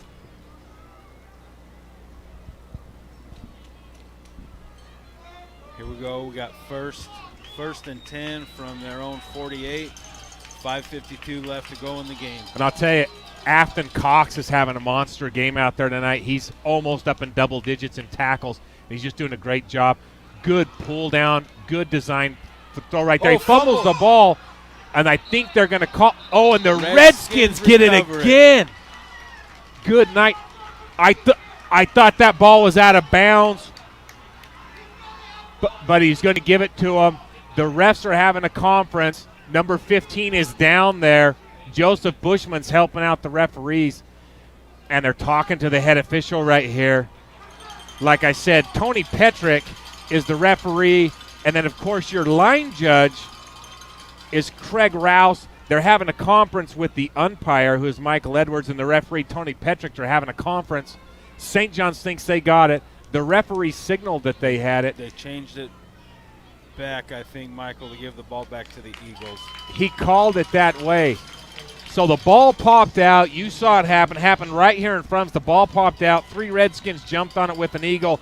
The official signaled that the Redskins had recovered the ball. It was a first down for the Redskins right in front of the home crowd, and there may have been some influence there with the coaches, the players, and all the home crowd went crazy.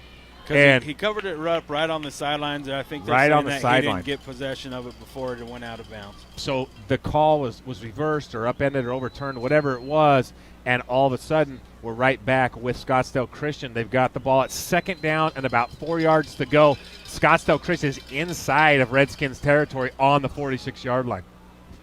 Wow, what an amazing turn of events right there. That was a great design play. Nice receiver screen out there. Put him in space. Number 15 on the jet sweep gives the number 5 on the jet sweep. 15 gets there. Nice tackle by Bushman and another fumble. And you got to give it up for Joseph Bushman. That guy caused a fumble over here. Joseph Bushman on the very next play causes a fumble over there. He was getting double-teamed. He broke off the double team, and he made the tackle. Great job right there by Joseph Bushman. It looks like there may be a player hurt for the Redskins on about the 31-yard line. Don't have a number there, so it's a official timeout. It's third down, about 4 yards to go. The Eagles have moved inside the Redskin territory. They're on the 46-yard line.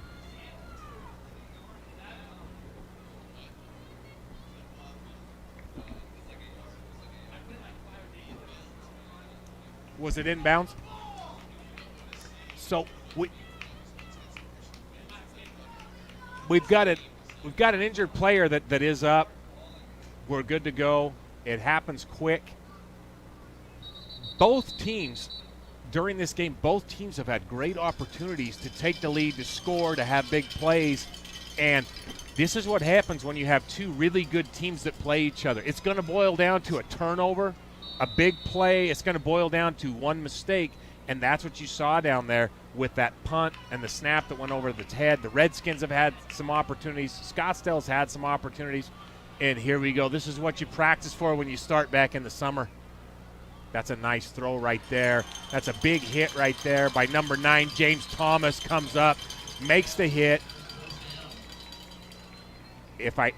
I believe James Thomas is in there. He's playing in there for Ira Tolis from time to time is what's going on. Ira Tolis, I think, has been battling some cramping. Yep. So James Thomas came in, put a nice hit on that big receiver right there. Nonetheless, it's a first down on the 38-yard line of the Redskins. So, James, you're moving. You're on the 38-yard line. You're down by 7. What are you doing right here if you're the offensive coordinator? Where are you wanting to head with this? You know, they're doing a great job. They're running to the outside. They're running the inside. They're doing some short passes to the receivers. They're actually moving the ball really nice right now. Big blitz by the Redskins. That's a very smart throw by a very smart quarterback. He sees the blitz coming. He doesn't have his receivers where he wants them. The Redskins put a lot of pressure on. He's got an arm. That's a 40-yard ball in the air right there, off his back foot, running to his opposite side, and he just flicks a 40-yarder out there, doesn't take the loss. The last thing you can do right there is take a sack. Take a sack or an interception. No sack, no interception. Don't use 10 yards. Don't let another 30 seconds run off the clock for no reason. He throws the ball out. Very smart quarterback right there. And you got to appreciate the fact that he's only started 7 games as a quarterback. He was a running back last year. He converted to quarterback, and that's a very alert play right there to give his team an opportunity. Because this is 4-down territory right here. Absolutely. There's no punting. There's no field goal kicking. So this is 4-down territory. Afton Cox again, man. Afton Cox, number 40 for the Redskins, 5'11", 170, playing like he's 6'3", 240, just throwing people around, going through blocks, bringing people down. He's doing a great job. He's really dominated over on that side of the ball, and he's almost up. Yeah, he's over double digits in tackles now, isn't he?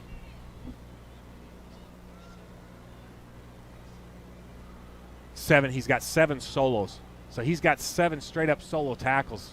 Afton Cox is out there tonight. So number 15 comes back. He's going to have to make a decision right here on where he wants to go with the ball. It's a nice swing-out pass right there to a lot of speed.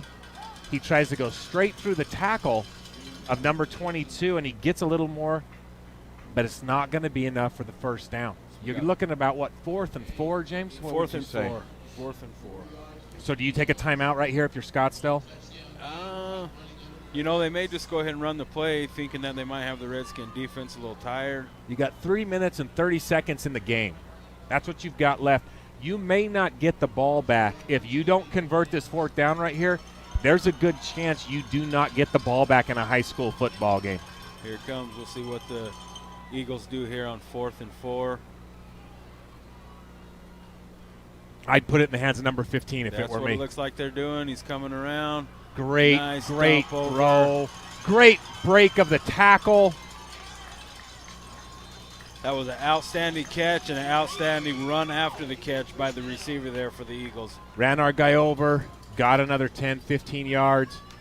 Great athletic play by number 15 right there. So the ball is going to be placed on about the 6-yard line, it looks like. It's going to be 1st and goal for the Eagles on the 6. 2:59 left in the game. St. John's winning 22-15. No more first downs. Nothing else can happen right here. You got 4 downs. You either tie the game or you don't. The Redskins either make a stand or the Eagles either punch it in. You've got to put the ball in number 15's hand. If he sees a run, he's going to run. If he doesn't, he's going to pull up and throw like he just did. So you've got to stay on your receivers, and you can't over-pursue. Gives it up to number 10 up the middle. And Got my a couple yard goodness. gain. Couple yard gain down to about the 2. Look at big number 70. 2 out there just getting it done. Yeah, that is big number 72. Wow, that's a great tackle there by 72 for the Redskins. And that ball is clear down there. Looks like it's about on the, what is it on, about the 4-yard line? Now about the 2, Michael. All the way 2, down to the 3. 2. Yeah. Looking through fans and cameras, and everybody's going crazy. We got cowbells swinging and ringing, and everyone's split out with one back set, wide set. You may see that screen pass or that flare pass come out to the outside that they've run before because no one's on that back right there next to number 15. So look for that flare pass to the side. He's going to see if he can run it or pass it. He can run it, and he takes it in for a touchdown right there. Right in. Good read by the quarterback.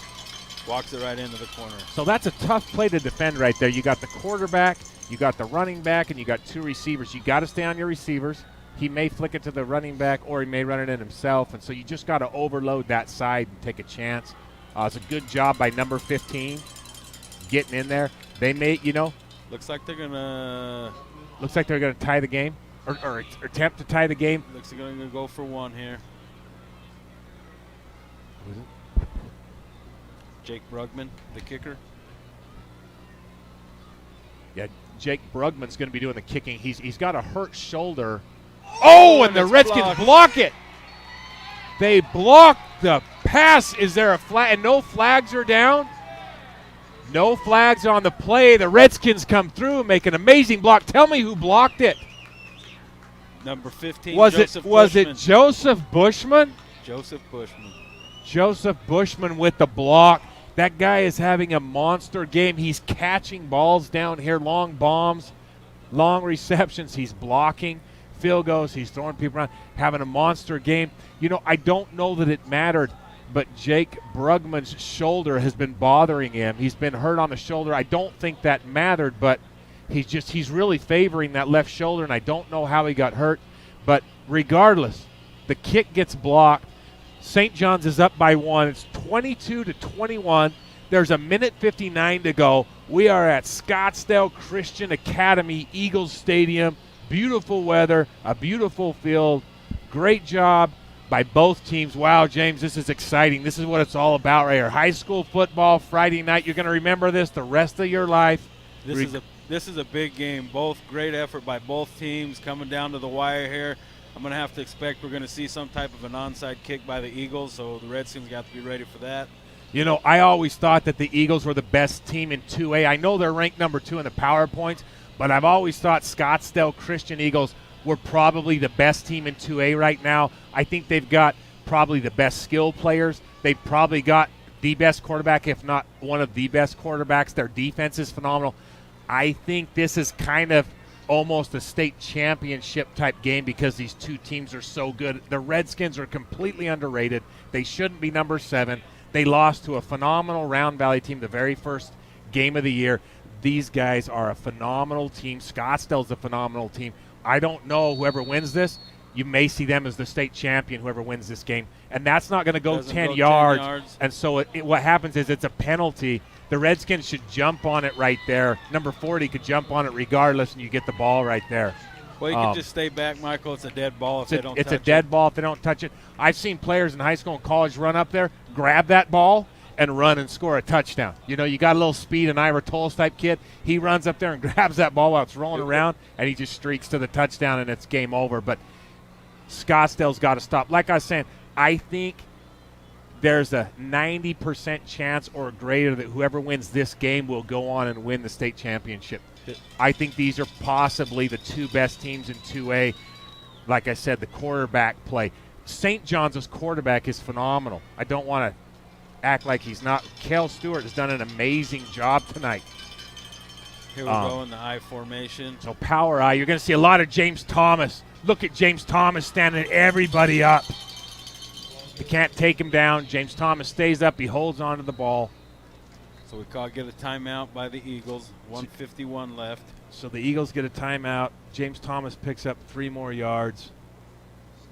He's got about 34 yards, and every one of them feels like they're about 5 the way he's having to earn them, man. 34 yards might as well be 150 for the bruises he's going to have all over him because Scottsdale Christian piles him up 3-4 guys at a time. Every time James gets the ball up the middle, they just pile him up, and he still gets 3, 4, 5 yards.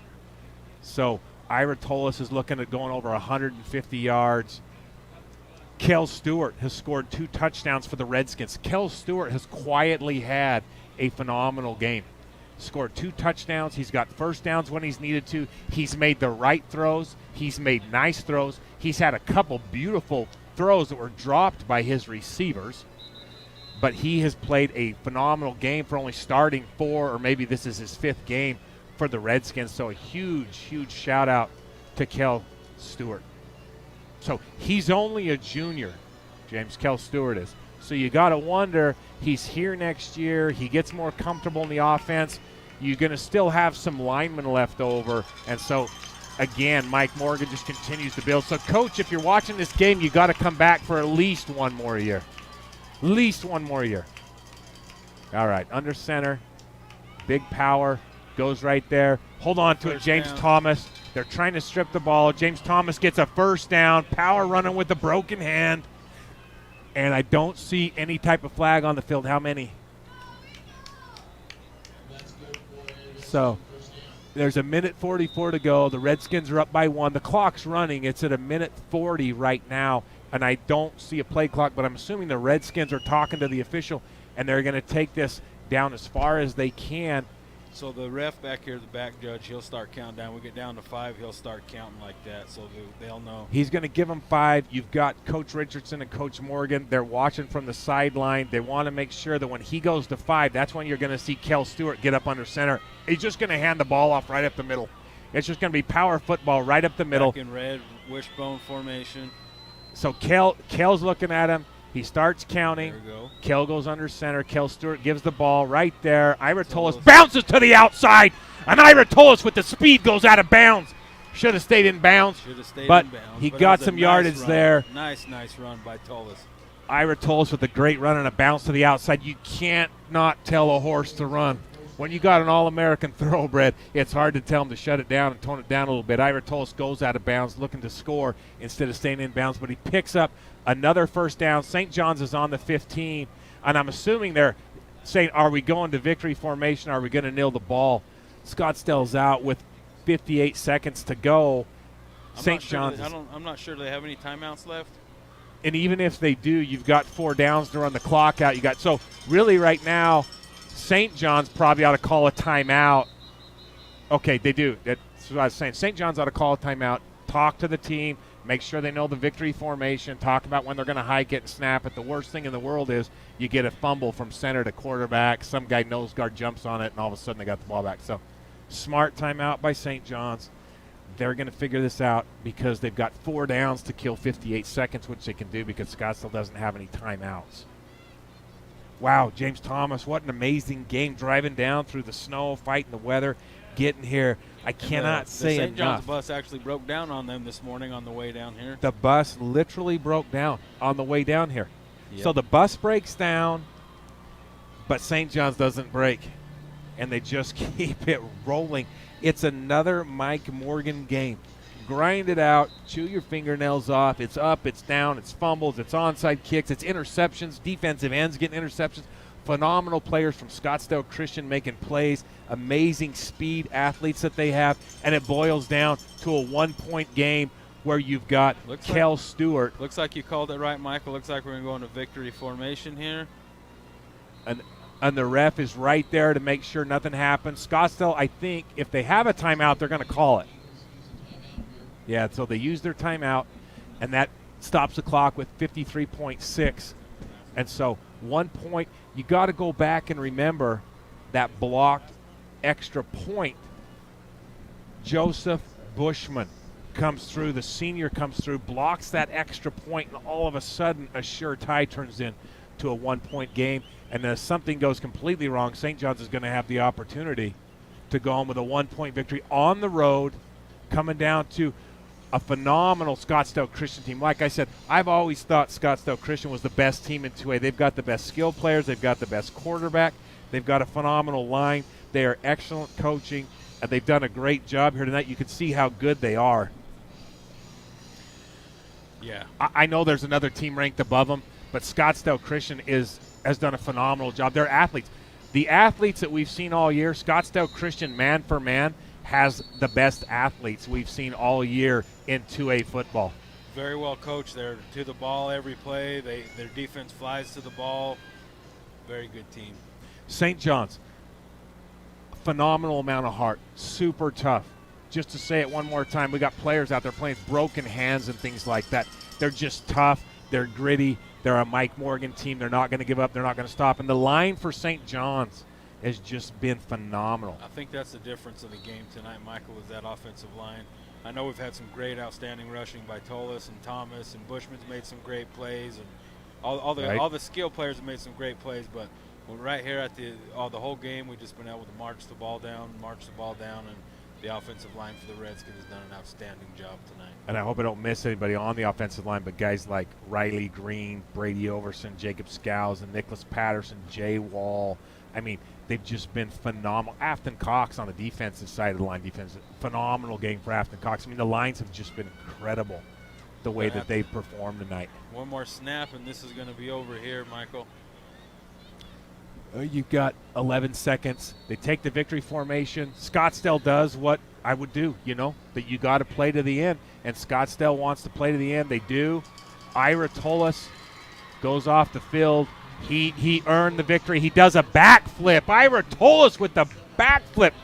That's about a 9.9. I'll give him a 9.9, slightly sideways on the backflip by Ira Tolis. That was incredible. What an athlete, huh? What an athlete right there, Scottsdale.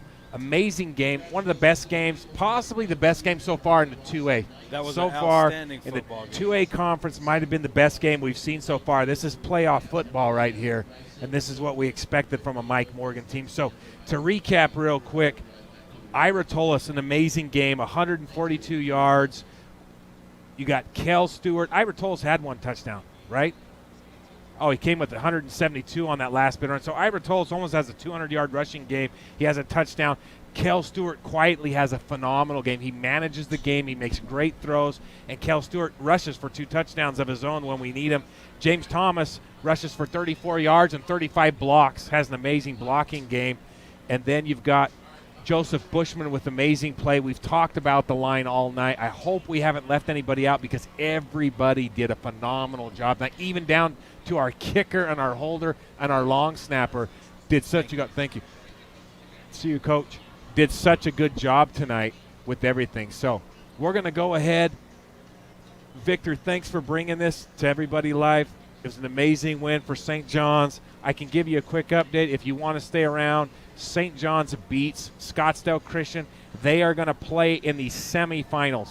They're going to play at Higley High School in the semifinals. The time has not been set yet because all the games are not over with, but St. John's is going to play at Higley High School next week, December 5th, and it looks like if things go well, they may end up playing number 1 Benson because St. John's, unfortunately, is the number 7 team, and so they will play the low seed. If not, they're going to end up playing Scottsdale Prep, Santa Cruz Valley, if Santa Cruz Valley wins. We don't have a score on that. I wish we did have a score on that. But go to the AIA website, look up Scottsdale Christian, look up the brackets, and you can see if, in fact, Santa Cruz is going to win or not. So the Redskins are doing their Redskin Jacks. Very proud of the win they've had here tonight. Very proud of the coaches. We're going to go ahead and sign off after thanking everybody and recognizing once again Coach Mike Morgan is the winningest coach in the history of the state of Arizona. A huge shout-out to Kel. Thank you so much, Kel. Great job tonight. Victor, thank you so much. Dayton Wade, thanks for coming and dragging you down here and keeping stats and keeping all the numbers right. Thanks for Victor Chavez for all he's done. Judge Mike Latham ran all the cameras for us, so a huge thank you to him. And My co-announcer, Mr. James Thomas, doing it live for the first time, did a phenomenal job. Had to bring in a state champion football player to be right here co-hosting this thing so we could get all the scoop from him. So, Mr. Thomas, thank you. Tell James, great job with the broken hand. Big thank you to Michael Whiting coming down here and doing this for St. John's and everybody around. You're always willing to help out the community, and we all appreciate that very much. All right, thank you, sir. We will be back next week. Hopefully, if we're not, it's going to be on the NFHS network. It is a semifinal game, the NFHS network. That's National Federation of High Schools. They broadcast the semifinal and final games. If you want to watch the game and you can't come down here, I think it's a $10 subscription per month. You can cancel anytime. You get on there, you buy a subscription, you can watch St. John's go on to win the semifinal and the state championship We hope on so. the NFHS. I'm calling it right now. There's no hope here. Good job, It's Michael. the Redskins. It's number 9 state appearance for Coach Morgan. He's going to get his next big win. So, that being said, we're going to sign off. Be safe driving home, and God bless. Good night.